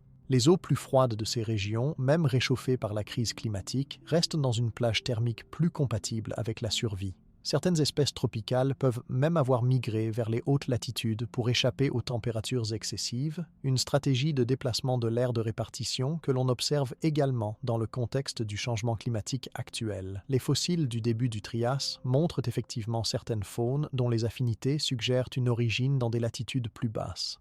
La chimie de l'océan elle-même subit des perturbations majeures qui affectent différemment les différents groupes d'organismes. L'acidification de l'océan, causée par l'absorption du dioxyde de carbone atmosphérique, pose des problèmes particulièrement graves aux organismes calcificateurs. Les coraux, les éponges calcaires, les brachiopodes, les mollusques, les échinodermes, tous ces groupes qui construisent des squelettes ou des coquilles en carbonate de calcium luttent pour maintenir leur structure dans une eau devenue plus acide. La précipitation du carbonate de calcium devient énergétiquement plus coûteuse et dans les cas extrêmes, les structures existantes peuvent même commencer à se dissoudre. Les organismes qui ne dépendent pas du carbonate de calcium pour leur structure corporelle peuvent avoir un avantage dans ces conditions. Les organismes à corps mou, les organismes avec des squelettes siliceux plutôt que calcaires, ou ceux avec des exosquelettes organiques sont moins directement affectés par l'acidification. Cette sélectivité de l'extinction en fonction de la minéralogie des squelettes est effectivement observée dans les données fossiles. Les groupes fortement calcifiés subissent généralement des pertes proportionnellement plus importantes que les groupes moins dépendants du carbonate de calcium. Un autre aspect de la chimie océanique perturbée concerne les cycles des nutriments. Dans un océan sain, les nutriments comme l'azote et le phosphore circulent entre la surface, où ils sont consommés par le phytoplancton, et les profondeurs, où ils s'accumulent par sédimentation de la matière organique morte. Des processus de mélange des eaux, comme les upwellings et le mélange hivernal, ramènent ces nutriments vers la surface où ils peuvent être réutilisés. Pendant la crise du Permien-Trias, la stratification accrue de l'océan et la perturbation de la circulation thermohaline peuvent avoir perturbé ces cycles de nutriments. Une perturbation des cycles de nutriments peut avoir des conséquences en cascade sur l'ensemble de l'écosystème marin. Si les nutriments restent piégés dans les profondeurs anoxiques, la productivité primaire en surface peut chuter, même si les conditions de lumière et de température restent favorables à la photosynthèse. Une réduction de la production primaire affecte ensuite tous les niveaux trophiques supérieurs. Cependant, ce processus est probablement moins immédiatement catastrophique que les changements qui affectent les écosystèmes terrestres, car les cycles de nutriments dans l'océan ont une certaine inertie qui peut tamponner les changements sur des échelles de temps de plusieurs années. La comparaison directe entre les taux de survie terrestres et marins révèle de façon quantitative pourquoi les océans constituent un refuge relatif durant la crise du Permien-Trias. Les estimations du taux d'extinction pour les vertébrés terrestres se situent autour de 70% au niveau des espèces. Mais si l'on considère les pertes en termes de biomasse et d'abondance, les chiffres sont encore plus dramatiques. Les grandes espèces, qui contribuent de façon disproportionnée à la biomasse totale, sont presque entièrement éliminées. Les écosystèmes terrestres post-extinction sont dominés par quelques espèces de petite taille survivantes, représentant une fraction infime de la biomasse et de la diversité fonctionnelle qui existait auparavant. Dans les océans, bien que le taux d'extinction des espèces soit effectivement très élevé, autour de 90%, la structure de la diversité qui persiste est différente. Les organismes marins survivants représentent une plus grande diversité de groupes taxonomiques et de niches écologiques que les survivants terrestres. On trouve parmi les survivants marins des représentants de la plupart des grands embranchements qui étaient présents avant la crise. Les mollusques survivent, les arthropodes marins survivent sous différentes formes, les échinodermes survivent, les poissons survivent, les cnidaires survivent. Cette persistance d'une représentation large de groupes taxonomiques signifie que les océans maintiennent une diversité fonctionnelle plus grande. Sur les continents, en revanche, de nombreux groupes majeurs de vertébrés sont complètement éliminés ou réduits à une poignée d'espèces. Les gorgonopsiens disparaissent sans laisser de descendants. De nombreuses lignées de dicynodontes s'éteignent. Les thérapsides dominants du Permien cèdent la place à un assemblage très appauvri. Les archosaures, qui vont dominer le Mésozoïque, sont encore modestes et peu diversifiés. La faune terrestre du début du Trias présente une diversité si réduite qu'elle paraît presque désolée comparée à la richesse du Permien terminal. Cette différence dans le pattern de survie a des implications importantes pour la récupération post-extinction. Un écosystème qui maintient une plus grande diversité fonctionnelle, même si le nombre absolu d'espèces est très réduit, a généralement une meilleure capacité à se rétablir qu'un écosystème où la diversité fonctionnelle s'est effondrée. Dans les océans, la présence continue de différents types de producteurs primaires, d'herbivores, de prédateurs et de détritivores permet aux chaînes alimentaires de continuer à fonctionner même si elles sont simplifiées. Sur Terre, l'effondrement quasi total de certains niveaux trophiques crée des dysfonctionnements écologiques plus profonds. Les archives sédimentaires offrent des aperçus fascinants sur les conditions environnementales durant et immédiatement après la crise. Les roches terrestres de la transition Permien-Trias montrent des signes de perturbation environnementale extrême. On observe une absence presque complète de végétation révélée par la disparition des charbons et par l'augmentation massive de l'érosion. Les sols montrent des signes de lessivage intense et de perte de matière organique. Les lits de rivières sont remplis de sédiments grossiers, indiquant des débits violents et irréguliers. Les dépôts éoliens, signes de conditions arides et venteuses, deviennent prédominants dans de nombreuses régions. Les roches marines de la même période racontent une histoire différente, bien que également troublante. Les sédiments marins deviennent souvent noirs et riches en matière organique, signature de dépôts en conditions anaoxiques. L'absence de terriers et de traces de vie benthique dans ces sédiments confirme que les fonds marins étaient largement dépourvus de vie complexe. Cependant, contrairement aux dépôts terrestres qui montrent une perturbation des processus sédimentaires fondamentaux, les dépôts marins maintiennent une certaine continuité. La sédimentation continue, les cycles saisonniers ou climatiques restent enregistrés, suggérant que malgré les perturbations, les processus océaniques fondamentaux persistent. Les isotopes stables préservés dans les roches fournissent des informations cruciales sur les conditions environnementales. Les ratios isotopiques du carbone montrent des excursions dramatiques à la transition Permien-Trias, reflétant les perturbations massives du cycle du carbone causées par les émissions volcaniques et possiblement par l'effondrement de la biosphère. Les isotopes de l'oxygène indiquent les changements de température et montrent effectivement un réchauffement significatif. Les isotopes du soufre portent la signature des émissions volcaniques massives.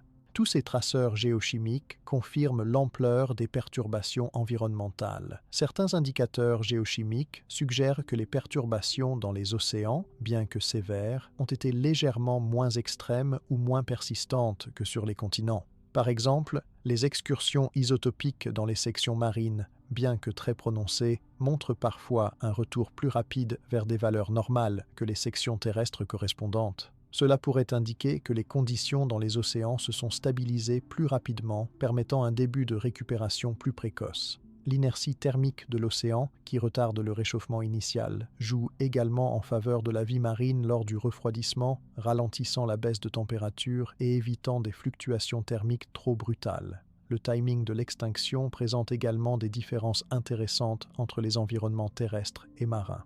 Certaines études suggèrent que l'extinction terrestre pourrait avoir été légèrement plus précoce ou plus rapide que l'extinction marine. Cela pourrait s'expliquer par le fait que les écosystèmes terrestres, plus directement exposés aux effets atmosphériques du volcanisme des trappes de Sibérie, ont été affectés plus rapidement. Les pluies acides, l'augmentation des rayonnements UV dus à la destruction de l'ozone et le réchauffement atmosphérique brutal ont pu dévaster la vie terrestre très rapidement. Les océans, protégés par une couche d'eau et bénéficiant d'une inertie thermique plus importante, auraient subi les effets de façon plus progressive. Cette différence temporelle, même si elle n'est que de quelques milliers d'années, pourrait avoir joué un rôle important dans les patterns de survie. Les organismes terrestres ont été confrontés à un changement si rapide qu'aucune adaptation évolutive n'était possible.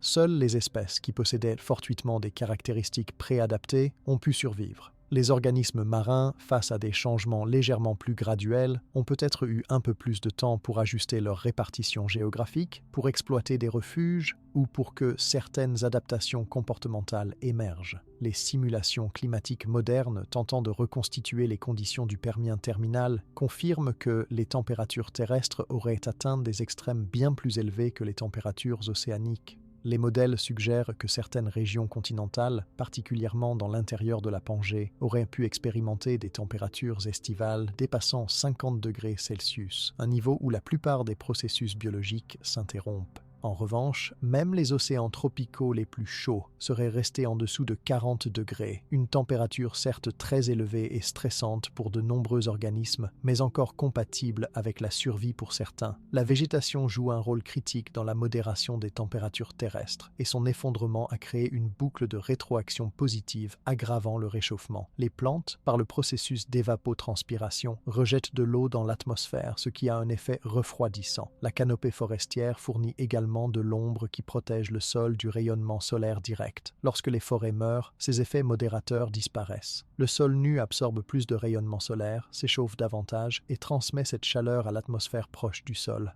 Les températures locales peuvent ainsi augmenter encore plus que ce que le réchauffement climatique global seul produirait. Dans les océans, un mécanisme similaire mais moins extrême opère. Le phytoplancton, par sa photosynthèse et son métabolisme, influence la chimie et la physique des eaux de surface. Lorsque les populations de phytoplancton s'effondrent, cela peut affecter l'albédo de l'océan, sa capacité à absorber le CO2 et d'autres paramètres. Cependant, contrairement à la perte de végétation terrestre qui expose un substrat complètement différent, sol nu au lieu de forêt, la perte de phytoplancton laisse simplement de l'eau claire. Les différences dans les propriétés physiques sont moins dramatiques et les boucles de rétroaction positive sont donc moins intenses. Un aspect souvent négligé mais important concerne les champignons. Les archives fossiles montrent une explosion des spores de champignons à la transition Permien-Trias. Cette prolifération fongique est probablement liée à l'énorme quantité de matière organique morte disponible alors que les forêts et les animaux périssent en masse. Les champignons, décomposeurs opportunistes, connaissent un boom temporaire. Cependant, pour la vie animale et végétale, cette prolifération fongique peut représenter une menace supplémentaire. Les champignons pathogènes peuvent infecter les organismes affaiblis et certaines espèces de champignons produisent des toxines qui peuvent contaminer l'environnement. Dans les océans, un phénomène équivalent se produit avec les bactéries. Les zones anoxiques sont dominées par des bactéries anaérobies qui métabolisent la matière organique en l'absence d'oxygène.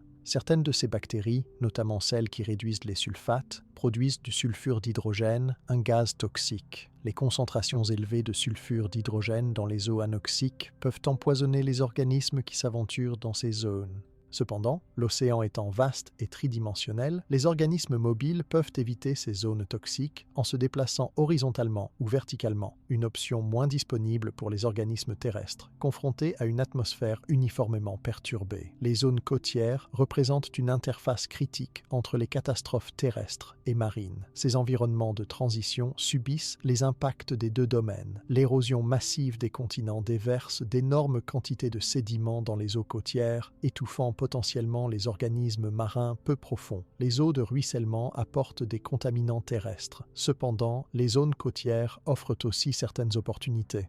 La diversité des habitats, des estuaires aux lagunes, en passant par les deltas, crée une mosaïque d'environnements où certains refuges peuvent persister. Les organismes qui peuvent tolérer des salinités variables ou qui peuvent se déplacer entre eau douce et eau salée ont des options de refuge supplémentaires. À mesure que nous progressons dans notre exploration de cette période unique où la mer était plus sûre que la terre, il convient d'examiner la phase de récupération qui suit l'extinction proprement dite. La manière dont les écosystèmes se rétablissent après la catastrophe révèle également les différences fondamentales entre les environnements terrestres et marins et confirme que les océans ont maintenu une base écologique plus robuste malgré les pertes immenses. La récupération après l'extinction du Permien-Trias est exceptionnellement lente comparée à d'autres extinctions massives. Alors que la vie rebondit généralement assez rapidement après une extinction, dans le cas présent, il faut plusieurs millions d'années avant que la diversité écologique ne commence vraiment à se reconstituer. Cette récupération extrêmement lente suggère que les conditions environnementales sont restées défavorables pendant longtemps ou que les extinctions ont été si complètes qu'il ne restait que très peu de lignées pour recoloniser et diversifier. Sur les continents, le paysage du Trias inférieur est désolé. Les fossiles de cette période montrent une faune terrestre extrêmement appauvrie. Le dicynodonte Lystrosaurus devient l'animal terrestre dominant. Cette créature robuste de la taille d'un cochon représente parfois plus de 95% des vertébrés fossiles trouvés dans les gisements du Trias inférieur. Cette domination écrasante d'une seule espèce est hautement anormale et reflète l'effondrement de la diversité. Dans un écosystème sain, de nombreuses espèces coexistent et se partagent les ressources. La domination quasi-monopolistique de Lystrosaurus indique un écosystème profondément dysfonctionnel. Lystrosaurus possède plusieurs caractéristiques qui expliquent probablement sa survie et son succès initial dans le monde post-extinction. C'est un animal de taille moyenne, suffisamment grand pour ne pas être vulnérable à tous les prédateurs, mais pas assez grand pour avoir des besoins alimentaires impossibles à satisfaire dans un environnement appauvri. Son régime herbivore est apparemment généraliste, lui permettant de consommer une variété de plantes peu nutritives. Sa morphologie suggère des habitudes semi-fouisseuses, et il a probablement passé une partie de son temps dans des terriers, ce qui lui aurait offert une protection contre les températures extrêmes et peut-être lui aurait permis de survivre à la période critique de l'extinction. La végétation terrestre du Trias inférieur est également très appauvrie. Les forêts luxuriantes de fougères arborescentes ont disparu. Le paysage est dominé par des plantes de petite taille, opportunistes et à croissance rapide. Les lycopodes, des plantes apparentées aux prêles, deviennent particulièrement abondants. Ces plantes, qui aujourd'hui sont généralement de petite taille, formaient à cette époque des peuplements denses dans les zones humides. Leur capacité à coloniser rapidement les sols perturbés et à tolérer des conditions environnementales difficiles explique leur succès dans le monde post-extinction. Une caractéristique frappante de la végétation du Trias inférieur est l'absence presque complète de charbon dans les sédiments de cette période. Le charbon se forme à partir de l'accumulation de matière végétale dans des environnements marécageux où la décomposition est incomplète. L'absence de charbon pendant plusieurs millions d'années après l'extinction suggère que la productivité végétale est restée extrêmement faible. Les plantes étaient soit trop rares, soit ne produisaient pas suffisamment de biomasse pour permettre l'accumulation de couches de matière organique. Cette absence de charbon, que les géologues appellent le Coal Gap, témoigne de la lenteur de la récupération des écosystèmes terrestres.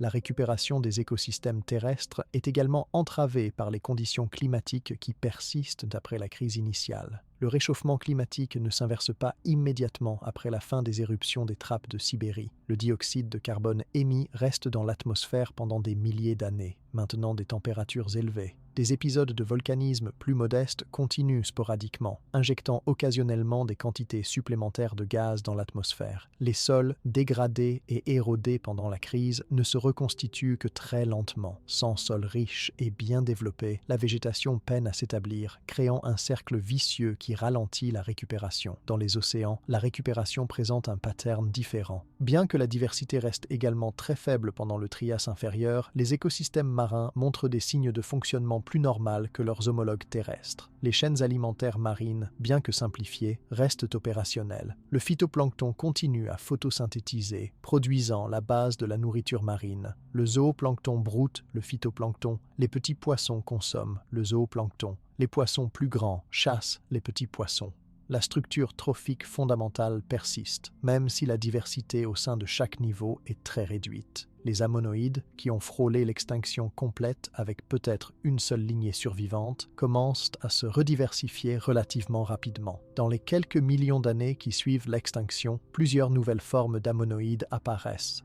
Cette radiation adaptative rapide, bien que modeste comparée à la diversité qui existait auparavant, montre que les conditions dans les océans permettent l'évolution et la diversification. Les ammonoïdes explorent de nouvelles formes de coquilles, de nouvelles tailles, de nouvelles niches écologiques. Leur succès évolutif dans le Trias indique que les océans offrent des opportunités pour la spéciation et l'innovation évolutive. Les mollusques bivalves, qui ont également subi de lourdes pertes, commencent leur ascension vers la dominance qu'ils connaissent encore aujourd'hui. Les bivalves possèdent plusieurs caractéristiques qui les avantagent dans le monde post-extinction. Leur mode de vie fouisseur les protège partiellement des perturbations de la colonne d'eau. Leur capacité à filtrer de grandes quantités d'eau leur permet d'extraire de la nourriture même lorsque les concentrations sont faibles. Leur reproduction produit d'énormes nombres de larves planctoniques, permettant une dispersion et une colonisation efficaces. Les bivalves commencent à occuper les niches écologiques laissées vacantes par les brachiopodes déclinants. Les récifs, ces oasis de biodiversité marine, ne se rétablissent pas pendant des millions d'années. Les constructeurs de récifs du Permien, principalement des éponges calcaires et des coraux rugueux et tabulés, ont été éliminés. Le Trias inférieur est une période sans récifs, une anomalie dans l'histoire géologique de la Terre. Les environnements de récifs peu profonds, autrefois parmi les plus diversifiés de l'océan, sont réduits à de simples fonds marins rocheux avec une faune appauvrie. Ce n'est que plus tard dans le Trias que de nouveaux constructeurs de récifs émergeront, notamment les coraux scléractiniens qui dominent encore les récifs coralliens modernes. Cependant, même en l'absence de récifs complexes, les environnements marins peu profonds montrent une activité biologique significative. Les traces fossiles, ces marques laissées par les organismes dans les sédiments, réapparaissent relativement rapidement après l'extinction. La présence de terriers, de pistes et d'autres traces de vie indique que les organismes benthiques recolonisent les fonds marins. La profondeur et la complexité de ces terriers augmentent progressivement, témoignant d'une récupération graduelle de l'activité biologique benthique. Cette bioturbation croissante améliore également les conditions du substrat en mélangeant les sédiments et en améliorant leur oxygénation. La comparaison des taux de récupération entre les environnements terrestres et marins révèle clairement que les océans se rétablissent plus rapidement. Alors que les écosystèmes terrestres restent dominés par quelques espèces pendant plusieurs millions d'années, les écosystèmes marins montrent des signes de diversification et de complexification plus précoces. Cette différence peut s'expliquer par plusieurs facteurs. La persistance d'une plus grande diversité de lignées survivantes dans les océans fournit une base plus large pour la diversification. Les cycles de vie plus courts de nombreux organismes marins permettent une évolution plus rapide. La connectivité des océans facilite la dispersion et la colonisation. Les isotopes stables dans les sédiments marins du Trias inférieur montrent un retour progressif vers des valeurs plus normales, indiquant une stabilisation des conditions océaniques. Les excursions isotopiques extrêmes de la transition Permien-Trias s'atténuent graduellement. La productivité primaire, qui avait chuté drastiquement pendant la crise, commence à se rétablir, comme en témoignent les changements dans les ratios isotopiques du carbone qui reflètent l'activité photosynthétique. L'oxygénation des eaux s'améliore progressivement, permettant la recolonisation des zones qui étaient devenues anoxiques. Sur Terre, les indicateurs géochimiques et sédimentologiques montrent une récupération beaucoup plus lente. L'érosion reste élevée pendant longtemps, indiquant une couverture végétale insuffisante. Les sols montrent peu de développement de profils pédologiques complexes. Les charbons restent absents. Les dépôts éoliens restent prédominants dans de nombreuses régions, témoignant de conditions arides et d'une végétation clairsemée. Ce n'est que progressivement, sur plusieurs millions d'années, que les indicateurs d'écosystèmes terrestres plus fonctionnels commencent à réapparaître. La faune terrestre commence lentement à se diversifier au cours du Trias moyen. De nouvelles lignées de reptiles émergent et se diversifient. Les archosaures, le groupe qui donnera naissance aux dinosaures, aux crocodiles et aux ptérosaures, commencent leur expansion. Les cynodontes continuent leur évolution vers les formes mammaliennes. De nouveaux groupes de reptiles herbivores apparaissent. Cependant, même à la fin du Trias, la diversité terrestre n'a pas encore retrouvé les niveaux qui existaient avant l'extinction du Permien-Trias. Il faudra attendre le Jurassique pour voir les écosystèmes terrestres véritablement restaurés dans leur complexité. Dans les océans, le Trias moyen et supérieur voient l'émergence de faune marine de plus en plus diversifiée. Les ammonoïdes atteignent de nouveau une grande diversité. Les bélemnites, des céphalopodes apparentés aux seiches modernes, font leur apparition et deviennent abondants. Les ichthyosaures et les plésiosaures, des reptiles marins qui domineront les océans du Mésozoïque, évoluent à partir d'ancêtres terrestres et envahissent le milieu marin. Ces grands prédateurs marins occupent les niches écologiques laissées vacantes par l'extinction. Leur succès témoigne de la productivité restaurée des océans qui peut maintenir de grands carnivores au sommet de la chaîne alimentaire.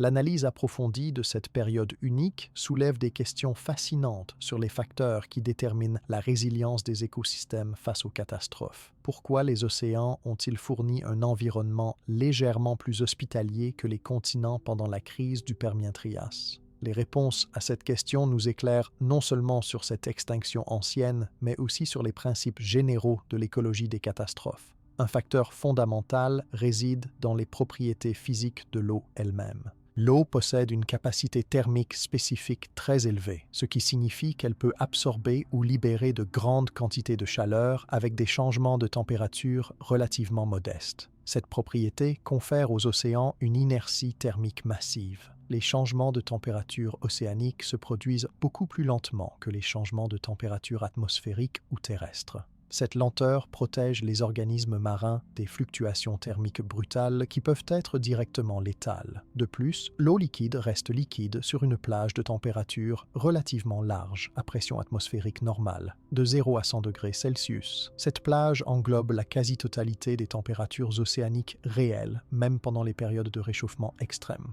Sur Terre, en revanche, les températures peuvent facilement dépasser 50 degrés Celsius à la surface, créant des conditions où l'eau liquide s'évapore rapidement et où les processus biologiques sont directement compromis. L'environnement marin offre donc une stabilité thermique fondamentale qui n'existe pas au même degré sur Terre. La densité de l'eau et sa flottabilité constituent un autre avantage pour les organismes marins. Dans l'eau, les organismes sont partiellement ou totalement soutenus par la flottabilité, ce qui réduit les contraintes mécaniques sur leur structure corporelle. Cette propriété permet l'existence d'organismes de très grande taille dans l'océan sans les problèmes squelettiques et circulatoires que rencontreraient des organismes terrestres de taille comparable. Pendant une crise écologique, la capacité à varier la taille corporelle en réponse aux pressions sélectives est un avantage évolutif. Les organismes marins ont plus de flexibilité dans ce domaine que les organismes terrestres.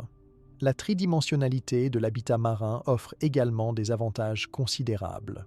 L'océan s'étend verticalement sur plusieurs kilomètres depuis la surface jusqu'aux profondeurs abyssales. Cette stratification verticale crée de multiples zones avec des conditions environnementales distinctes. Un organisme capable de se déplacer verticalement peut exploiter cette hétérogénéité pour trouver des conditions optimales. Cette mobilité tridimensionnelle n'a pas d'équivalent réel sur Terre, où les options verticales sont très limitées. Un animal terrestre peut se réfugier dans un terrier de quelques mètres de profondeur ou grimper dans un arbre de quelques dizaines de mètres hauteur, mais ces déplacements verticaux modestes ne peuvent offrir la même diversité de conditions que les migrations verticales de centaines ou de milliers de mètres possibles dans l'océan. La continuité physique de l'océan mondial crée une connectivité qui favorise la survie à l'échelle de la population et de l'espèce. Les océans de la Terre sont tous interconnectés, permettant théoriquement aux organismes marins de se disperser sur de très grandes distances. Cette connectivité signifie qu'une espèce peut persister dans une région refuge, même si elle disparaît ailleurs, puis recoloniser les zones qui se rétablissent à partir de cette population refuge. Sur Terre, en revanche, les continents sont fragmentés par des barrières géographiques comme les montagnes, les déserts ou les océans eux-mêmes. Une espèce terrestre éliminée d'une région donnée ne peut pas facilement recoloniser cette région depuis une population distante. Cette connectivité océanique a probablement joué un rôle crucial pendant la crise du Permien-Trias. Alors que les conditions se détérioraient dans les tropiques, certaines espèces ont pu migrer vers les hautes latitudes où les températures restaient plus tolérables. Lorsque les conditions ont commencé à s'améliorer, ces populations refuges ont pu disperser leur descendance pour recoloniser les régions tropicales. Ce processus de retraite vers des refuges puis de recolonisation aurait été beaucoup plus difficile pour les espèces terrestres, pour qui les migrations sur de très grandes distances sont plus ardues. La structure des chaînes alimentaires marines par rapport aux chaînes alimentaires terrestres offre également des insights sur la résilience différentielle. Les chaînes alimentaires marines sont typiquement plus longues que les chaînes alimentaires terrestres. Avec plus de niveaux trophiques intermédiaires, cette complexité pourrait sembler créer plus de vulnérabilité, mais elle peut aussi offrir plus de redondance. Si un niveau trophique est compromis, les organismes du niveau supérieur peuvent parfois se rabattre sur des proies alternatives d'un niveau différent. La diversité des stratégies alimentaires dans l'océan, du filtrage du plancton microscopique à la prédation de grands animaux, offre une flexibilité qui peut tamponner les perturbations. De plus, la base de la chaîne alimentaire marine, le phytoplancton, est composée d'organismes avec des taux de reproduction extrêmement rapides. Une population de phytoplancton peut doubler en quelques jours ou même en quelques heures pour certaines espèces. Cette capacité de reproduction rapide signifie que même si la production primaire s'effondre temporairement, elle peut rebondir très rapidement dès que les conditions s'améliorent. Sur Terre, la base de la chaîne alimentaire est constituée de plantes avec des cycles de vie beaucoup plus longs. Une forêt détruite prend des décennies ou des siècles à se régénérer, créant un délai beaucoup plus long avant que la productivité écosystémique ne puisse se rétablir. Les stratégies de reproduction marine favorisent également la résilience. De nombreux invertébrés marins et poissons produisent d'énormes quantités de descendants. Une femelle de certaines espèces de poissons peut produire des millions d'œufs au cours de sa vie. Cette fécondité extrême, bien que résultant en une mortalité très élevée dans des conditions normales, constitue un avantage lors d'une crise. Même si la survie larvaire chute à des niveaux exceptionnellement bas, le nombre absolu de survivants peut encore être suffisant pour maintenir la population. Les vertébrés terrestres, en revanche, ont généralement des taux de reproduction beaucoup plus faibles, avec moins de descendants et des investissements parentaux plus importants. Cette stratégie fonctionne bien en temps normal, mais offre moins de marge de manœuvre lors d'une crise. Les adaptations physiologiques des organismes marins peuvent également contribuer à leur survie. De nombreux organismes marins sont osmotiquement conformes à leur environnement, ce qui signifie que la composition ionique de leur fluide corporel est proche de celle de l'eau de mer. Cette caractéristique réduit le coût énergétique de l'osmorégulation. Les organismes terrestres doivent constamment réguler leur équilibre hydrique et ionique pour compenser les pertes par évaporation et excrétion, un processus coûteux en énergie. Lors d'une crise où les ressources alimentaires sont limitées, cette différence dans les coûts énergétiques de maintien peut influencer la survie. Les mécanismes de dispersion dans l'océan, notamment par les courants marins, opèrent indépendamment de l'activité des organismes eux-mêmes. Les larves planctoniques et même certains organismes adultes sont transportés passivement par les courants sur de grandes distances. Ce transport passif permet la dispersion même lorsque les organismes sont affaiblis ou lorsque les conditions sont défavorables à une migration active. Sur Terre, la dispersion nécessite généralement un effort actif de la part des organismes, que ce soit la marche, le vol ou même la dispersion des graines qui requiert souvent l'intervention d'animaux vecteurs ou de vent. Lors d'une crise où les animaux sont affaiblis et où les vents peuvent transporter davantage de poussière toxique que de graines, la dispersion terrestre devient problématique. La chimie océanique, malgré les perturbations sévères comme l'acidification et la désoxygénation, maintient certaines constantes qui favorisent la vie. La salinité de l'océan, par exemple, ne change pas drastiquement pendant la crise. Les organismes marins n'ont pas à faire face à des changements majeurs dans la concentration des sels dissous.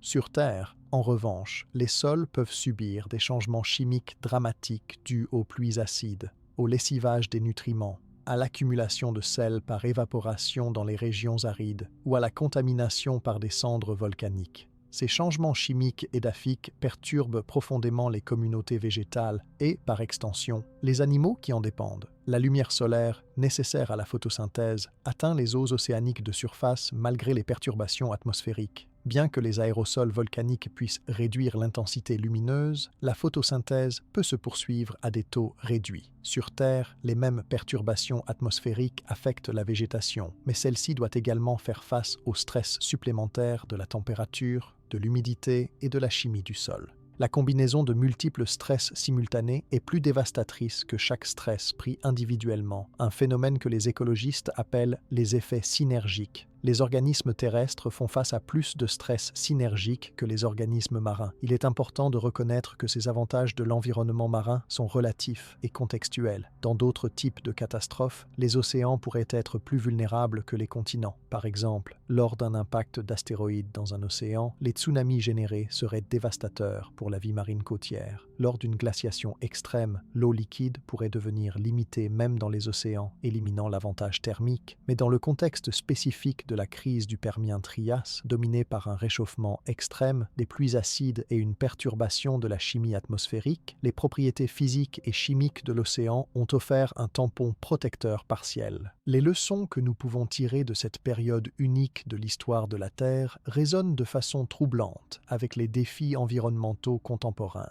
La crise du Permien-Trias présente des parallèles inquiétants avec les changements que notre planète subit actuellement sous l'influence des activités humaines.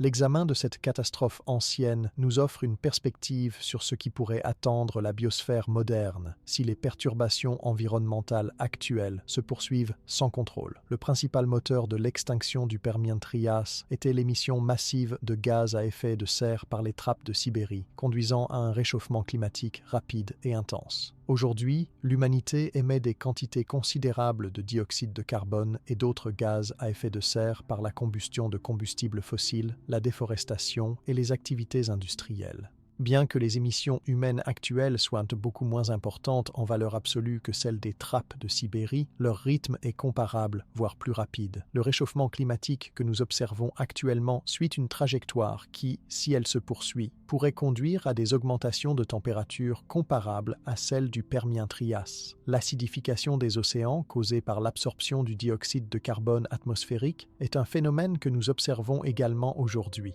Les océans modernes ont absorbé environ un tiers du CO2 émis par les activités humaines, ce qui a entraîné une baisse mesurable du pH de l'eau de mer. Les organismes calcificateurs modernes, notamment les coraux, les mollusques et certains types de plancton, montrent déjà des signes de stress. Les récifs coralliens, ces oasis de biodiversité marine, subissent des épisodes de blanchiment de plus en plus fréquents et sévères en réponse à l'augmentation des températures océaniques. La perspective d'un effondrement des récifs coralliens modernes rappelle de façon sinistre la disparition des récifs à la fin du Permien. La désoxygénation des océans est également un phénomène observable aujourd'hui. Les zones mortes, des régions océaniques où l'oxygène dissous tombe à des niveaux si bas que la plupart des organismes ne peuvent y survivre, s'étendent dans plusieurs régions du monde. Cette désoxygénation est causée en partie par le réchauffement des eaux qui réduit la solubilité de l'oxygène et en partie par l'eutrophisation, l'enrichissement excessif en nutriments causé par le ruissellement agricole et les eaux usées. Si la désoxygénation se poursuit et s'étend, nous pourrions voir se développer des conditions analogues à l'anoxie océanique généralisée du Permien-Trias. Sur les continents, la perte de biodiversité actuelle s'accélère à un rythme alarmant. Les écosystèmes terrestres subissent une pression intense due à la destruction des habitats, à la fragmentation, à la pollution, à l'exploitation excessive des ressources et au changement climatique. Les taux d'extinction actuels sont estimés être des centaines ou des milliers de fois supérieurs aux taux de fond naturels. Certains scientifiques considèrent que nous sommes entrés dans une 6e extinction massive, la première causée par une seule espèce, l'Homo sapiens. Bien que nous soyons encore loin des taux d'extinction catastrophiques du Permien-Trias, la trajectoire actuelle est profondément préoccupante. Une différence cruciale entre la crise du Permien-Trias et la situation actuelle est la vitesse à laquelle les changements se produisent. Les émissions des trappes de Sibérie se sont étalées sur plusieurs centaines de milliers d'années, voire plus d'1 million d'années selon certaines estimations. Les perturbations environnementales, bien que rapides à l'échelle géologique, ont laissé au moins un certain temps pour que certains processus d'adaptation puissent opérer. Les émissions humaines actuelles, concentrées sur quelques siècles seulement, se produisent à un rythme qui ne laisse pratiquement aucun temps pour l'adaptation évolutive. Cette rapidité sans précédent pourrait rendre la crise actuelle encore plus dévastatrice pour la biodiversité que celle du Permien-Trias. Une autre différence notable concerne la répartition géographique des perturbations. Les trappes de Sibérie, bien que gigantesques, étaient localisées dans une région spécifique. Les effets s'en sont propagés mondialement via l'atmosphère et les océans, mais certaines régions ont pu être moins directement affectées que d'autres, créant des refuges potentiels. Les perturbations humaines modernes, en revanche, sont véritablement globales. Il n'existe pratiquement aucune région terrestre qui ne soit affectée par les activités humaines. Les océans les plus reculés contiennent des microplastiques. L'atmosphère la plus éloignée porte la signature chimique des émissions industrielles. Cette omniprésence des impacts humains réduit la disponibilité de zones refuges où les espèces pourraient persister pendant la crise. La question se pose alors, si une nouvelle extinction massive de type Permien-Trias devait se produire aujourd'hui, les océans seraient-ils encore une fois plus sûrs que les continents? La réponse est complexe et dépend de la nature exacte des perturbations. Si le principal moteur est le réchauffement climatique avec acidification océanique, comme au Permien-Trias, alors oui, les océans pourraient offrir un refuge relatif pour les mêmes raisons physiques et chimiques que nous avons explorées. L'inertie thermique de l'océan, la tridimensionnalité de l'habitat, la résilience des chaînes alimentaires planctoniques, tous ces facteurs opéreraient encore en faveur de la vie marine. Cependant, les menaces modernes aux océans incluent des éléments qui n'existaient pas au Permien-Trias. La pollution plastique représente une menace entièrement nouvelle. Des millions de tonnes de plastique pénètrent dans les océans chaque année, fragmentés en microplastiques qui sont ingérés par les organismes marins à tous les niveaux de la chaîne alimentaire.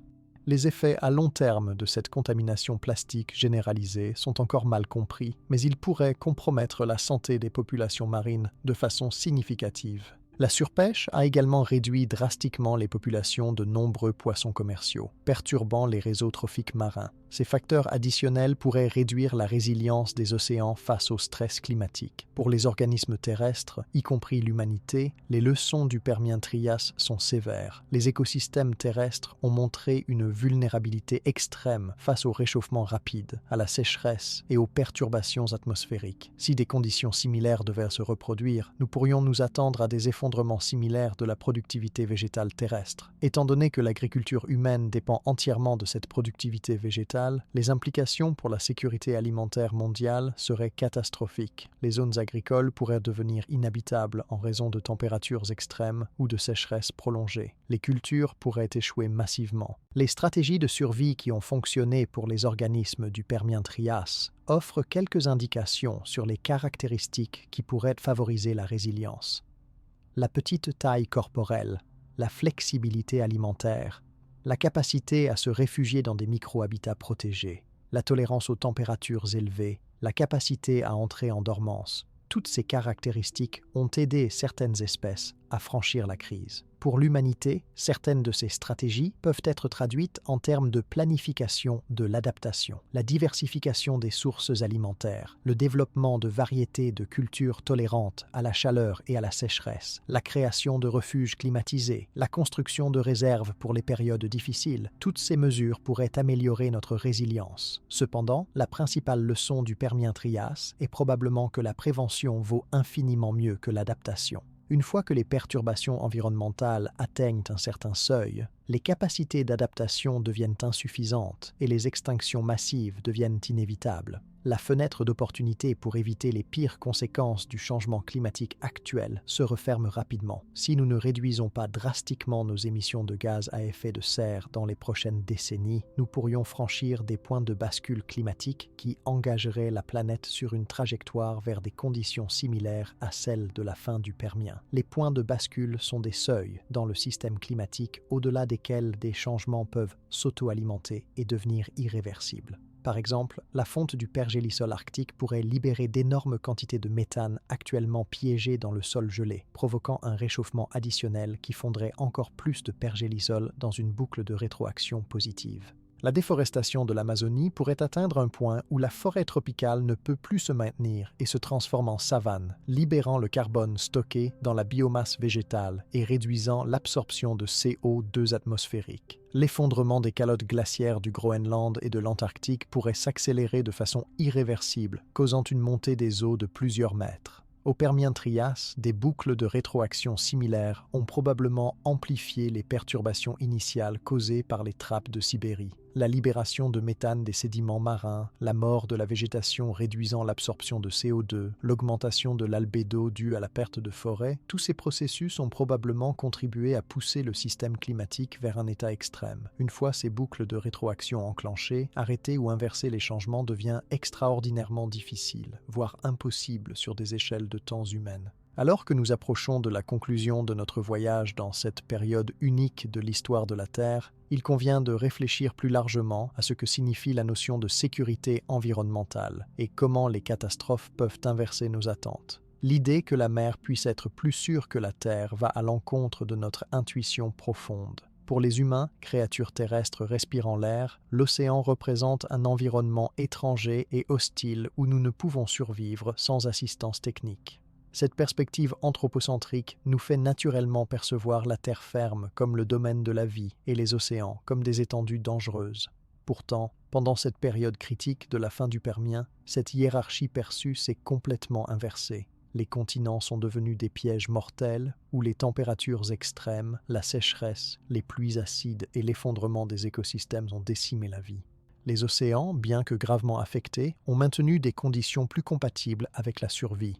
Cette inversion nous rappelle que la sécurité environnementale est relative et dépend entièrement de la nature spécifique des perturbations qui affectent un système. Pour les organismes aquatiques, habitués à vivre immergés, les océans sont leur domaine naturel et optimal. Ce sont les conditions terrestres qui leur semblent hostiles et invivables. La perspective des organismes marins du Permien-Trias était probablement que l'océan était le seul endroit raisonnable où vivre, malgré les difficultés. De leur point de vue, les rares organismes terrestres qui ont survécu l'ont fait dans des conditions extraordinairement difficiles et hostiles. Cette inversion de perspective nous rappelle que nos jugements sur ce qui constitue un environnement sûr ou dangereux sont profondément influencés par notre propre biologie et notre propre histoire évolutive.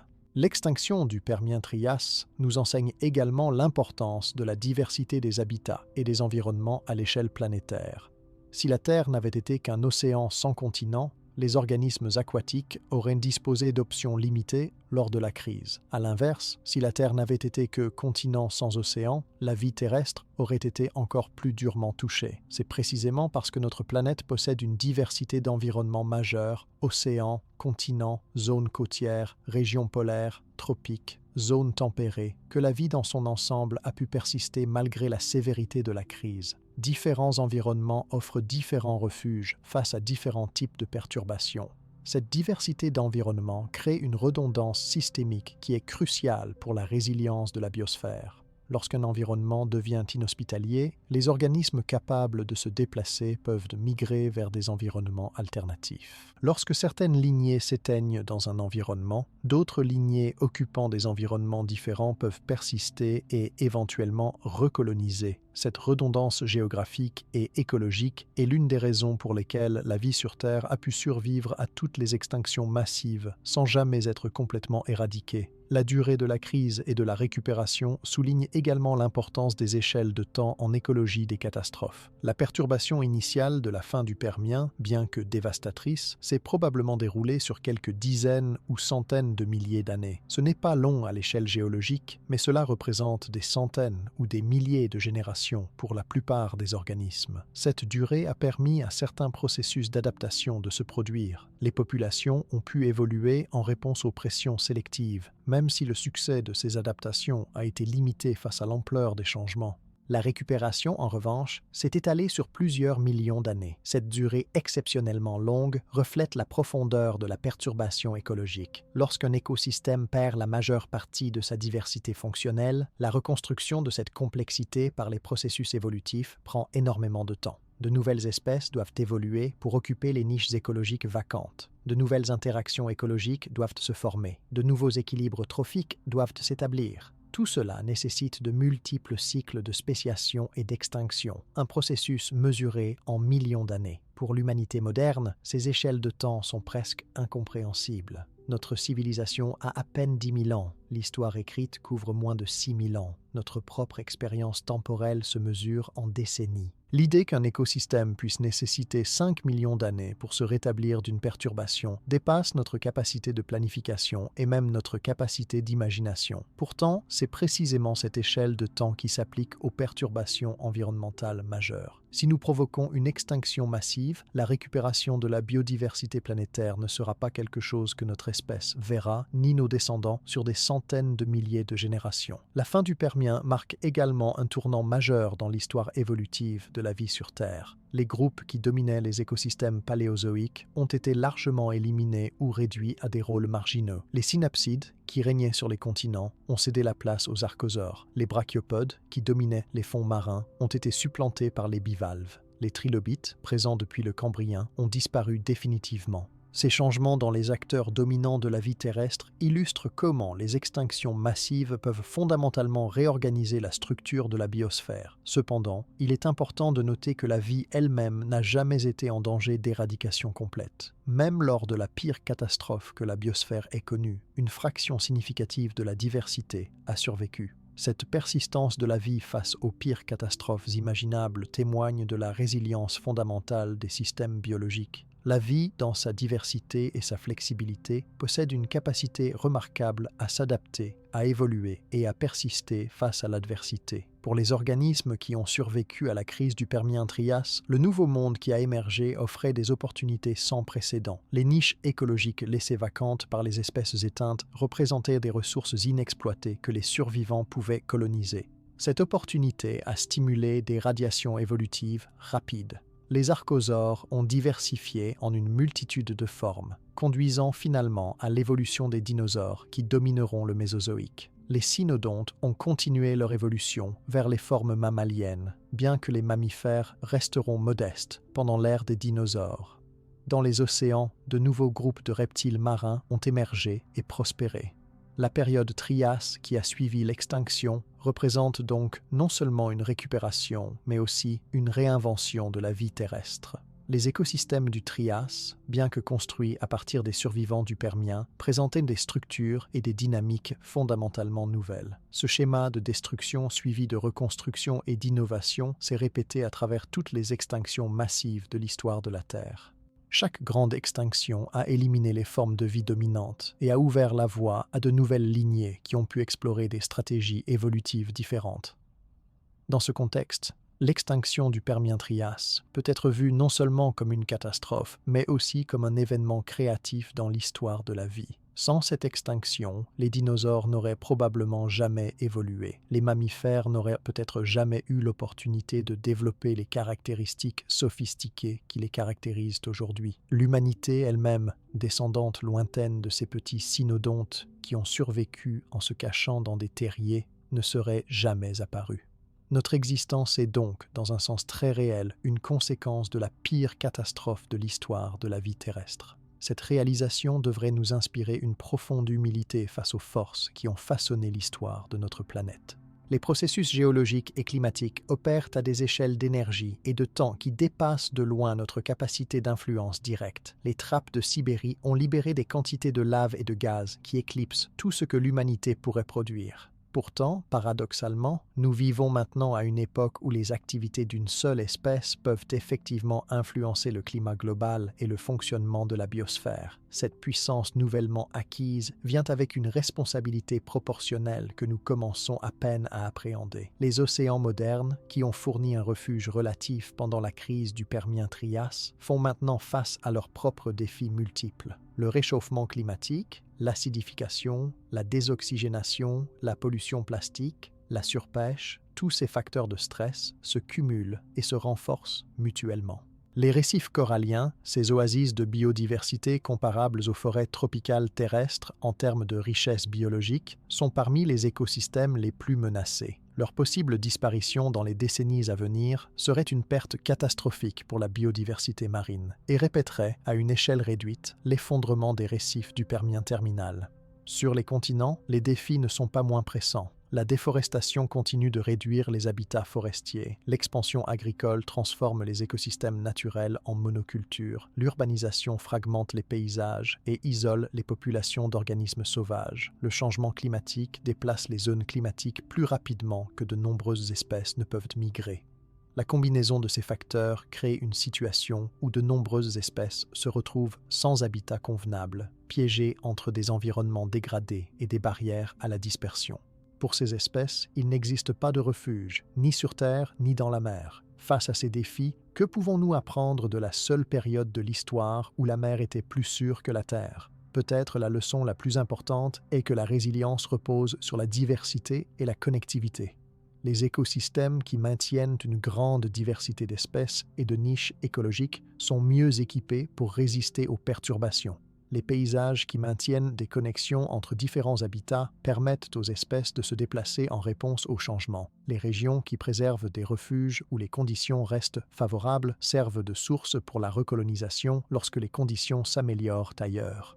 La conservation moderne s'efforce de mettre en œuvre ces principes à travers des stratégies comme l'établissement de réseaux de zones protégées, la création de corridors écologiques connectant les habitats fragmentés et la protection d'une représentation complète de la diversité des écosystèmes. Ces efforts, bien que modestes comparés à l'ampleur des menaces, offrent au moins un espoir que nous pouvons préserver une partie de la richesse biologique de notre planète à travers la crise actuelle. En fin de compte, le Permien-Trias nous enseigne que la Terre a connu des catastrophes bien pires que tout ce que l'humanité moderne a vécu et que la vie a néanmoins persisté et finalement prospéré à nouveau. Cette perspective devrait nous inspirer à la fois de l'espoir et de la prudence. L'espoir, car elle démontre la résilience fondamentale de la vie face à l'adversité. La prudence, car elle révèle que cette résilience opère sur des échelles de temps géologiques qui sont sans pertinence pour les sociétés humaines. La vie survivra probablement à ce que nous lui infligeons, mais les écosystèmes qui soutiennent la civilisation humaine pourraient ne pas survivre et la récupération prendrait des millions d'années. Notre voyage à travers cette période extraordinaire où la mer offrait un refuge relatif face à des continents inhospitaliers se termine ici, mais les questions qu'elle soulève restent profondément pertinentes à une époque où l'humanité modifie rapidement les conditions environnementales planétaires. Comprendre comment les écosystèmes réagissent aux perturbations extrêmes n'est pas un exercice académique abstrait. C'est une nécessité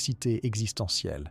Les fossiles du Permien et du Trias, ces témoins silencieux d'une catastrophe ancienne, nous parlent à travers les millions d'années pour nous avertir des conséquences de la perturbation du système climatique terrestre. Dans les profondeurs de l'océan et dans les strates des roches continentales repose l'histoire de cette période unique. Les paléontologues continuent d'étudier ces archives pour affiner notre compréhension de ce qui s'est passé et pourquoi. Chaque nouvelle découverte ajoute un détail à notre image de cette catastrophe et de la récupération qui a suivi. Chaque analyse géochimique révèle un aspect supplémentaire des conditions environnementales. Chaque nouveau fossile identifié nous montre un autre acteur dans ce drame planétaire. La science du Permien-Trias reste un domaine de recherche actif car les questions fondamentales persistent. Quelle a été la durée précise de la crise d'extinction? Y a-t-il eu un seul pulse d'extinction ou plusieurs vagues successives? Quels mécanismes létaux spécifiques ont causé les mortalités? Comment les différentes régions du globe ont-elles été affectées différemment? Comment certaines lignées ont-elles réussi à survivre alors que d'autres ont disparu? Les réponses à ces questions ne sont pas seulement d'intérêt historique, elles informent notre compréhension de la dynamique des extinctions et de la résilience écologique, des connaissances cruciales pour naviguer les défis environnementaux contemporains. Ainsi s'achève notre exploration du seul moment de l'histoire où la mer était plus sûre que la Terre. Cette période nous rappelle que notre planète a connu des bouleversements d'une ampleur difficile à imaginer et que la répartition de la vie entre les différents environnements terrestres reflète un équilibre délicat façonné par des millions d'années d'évolution.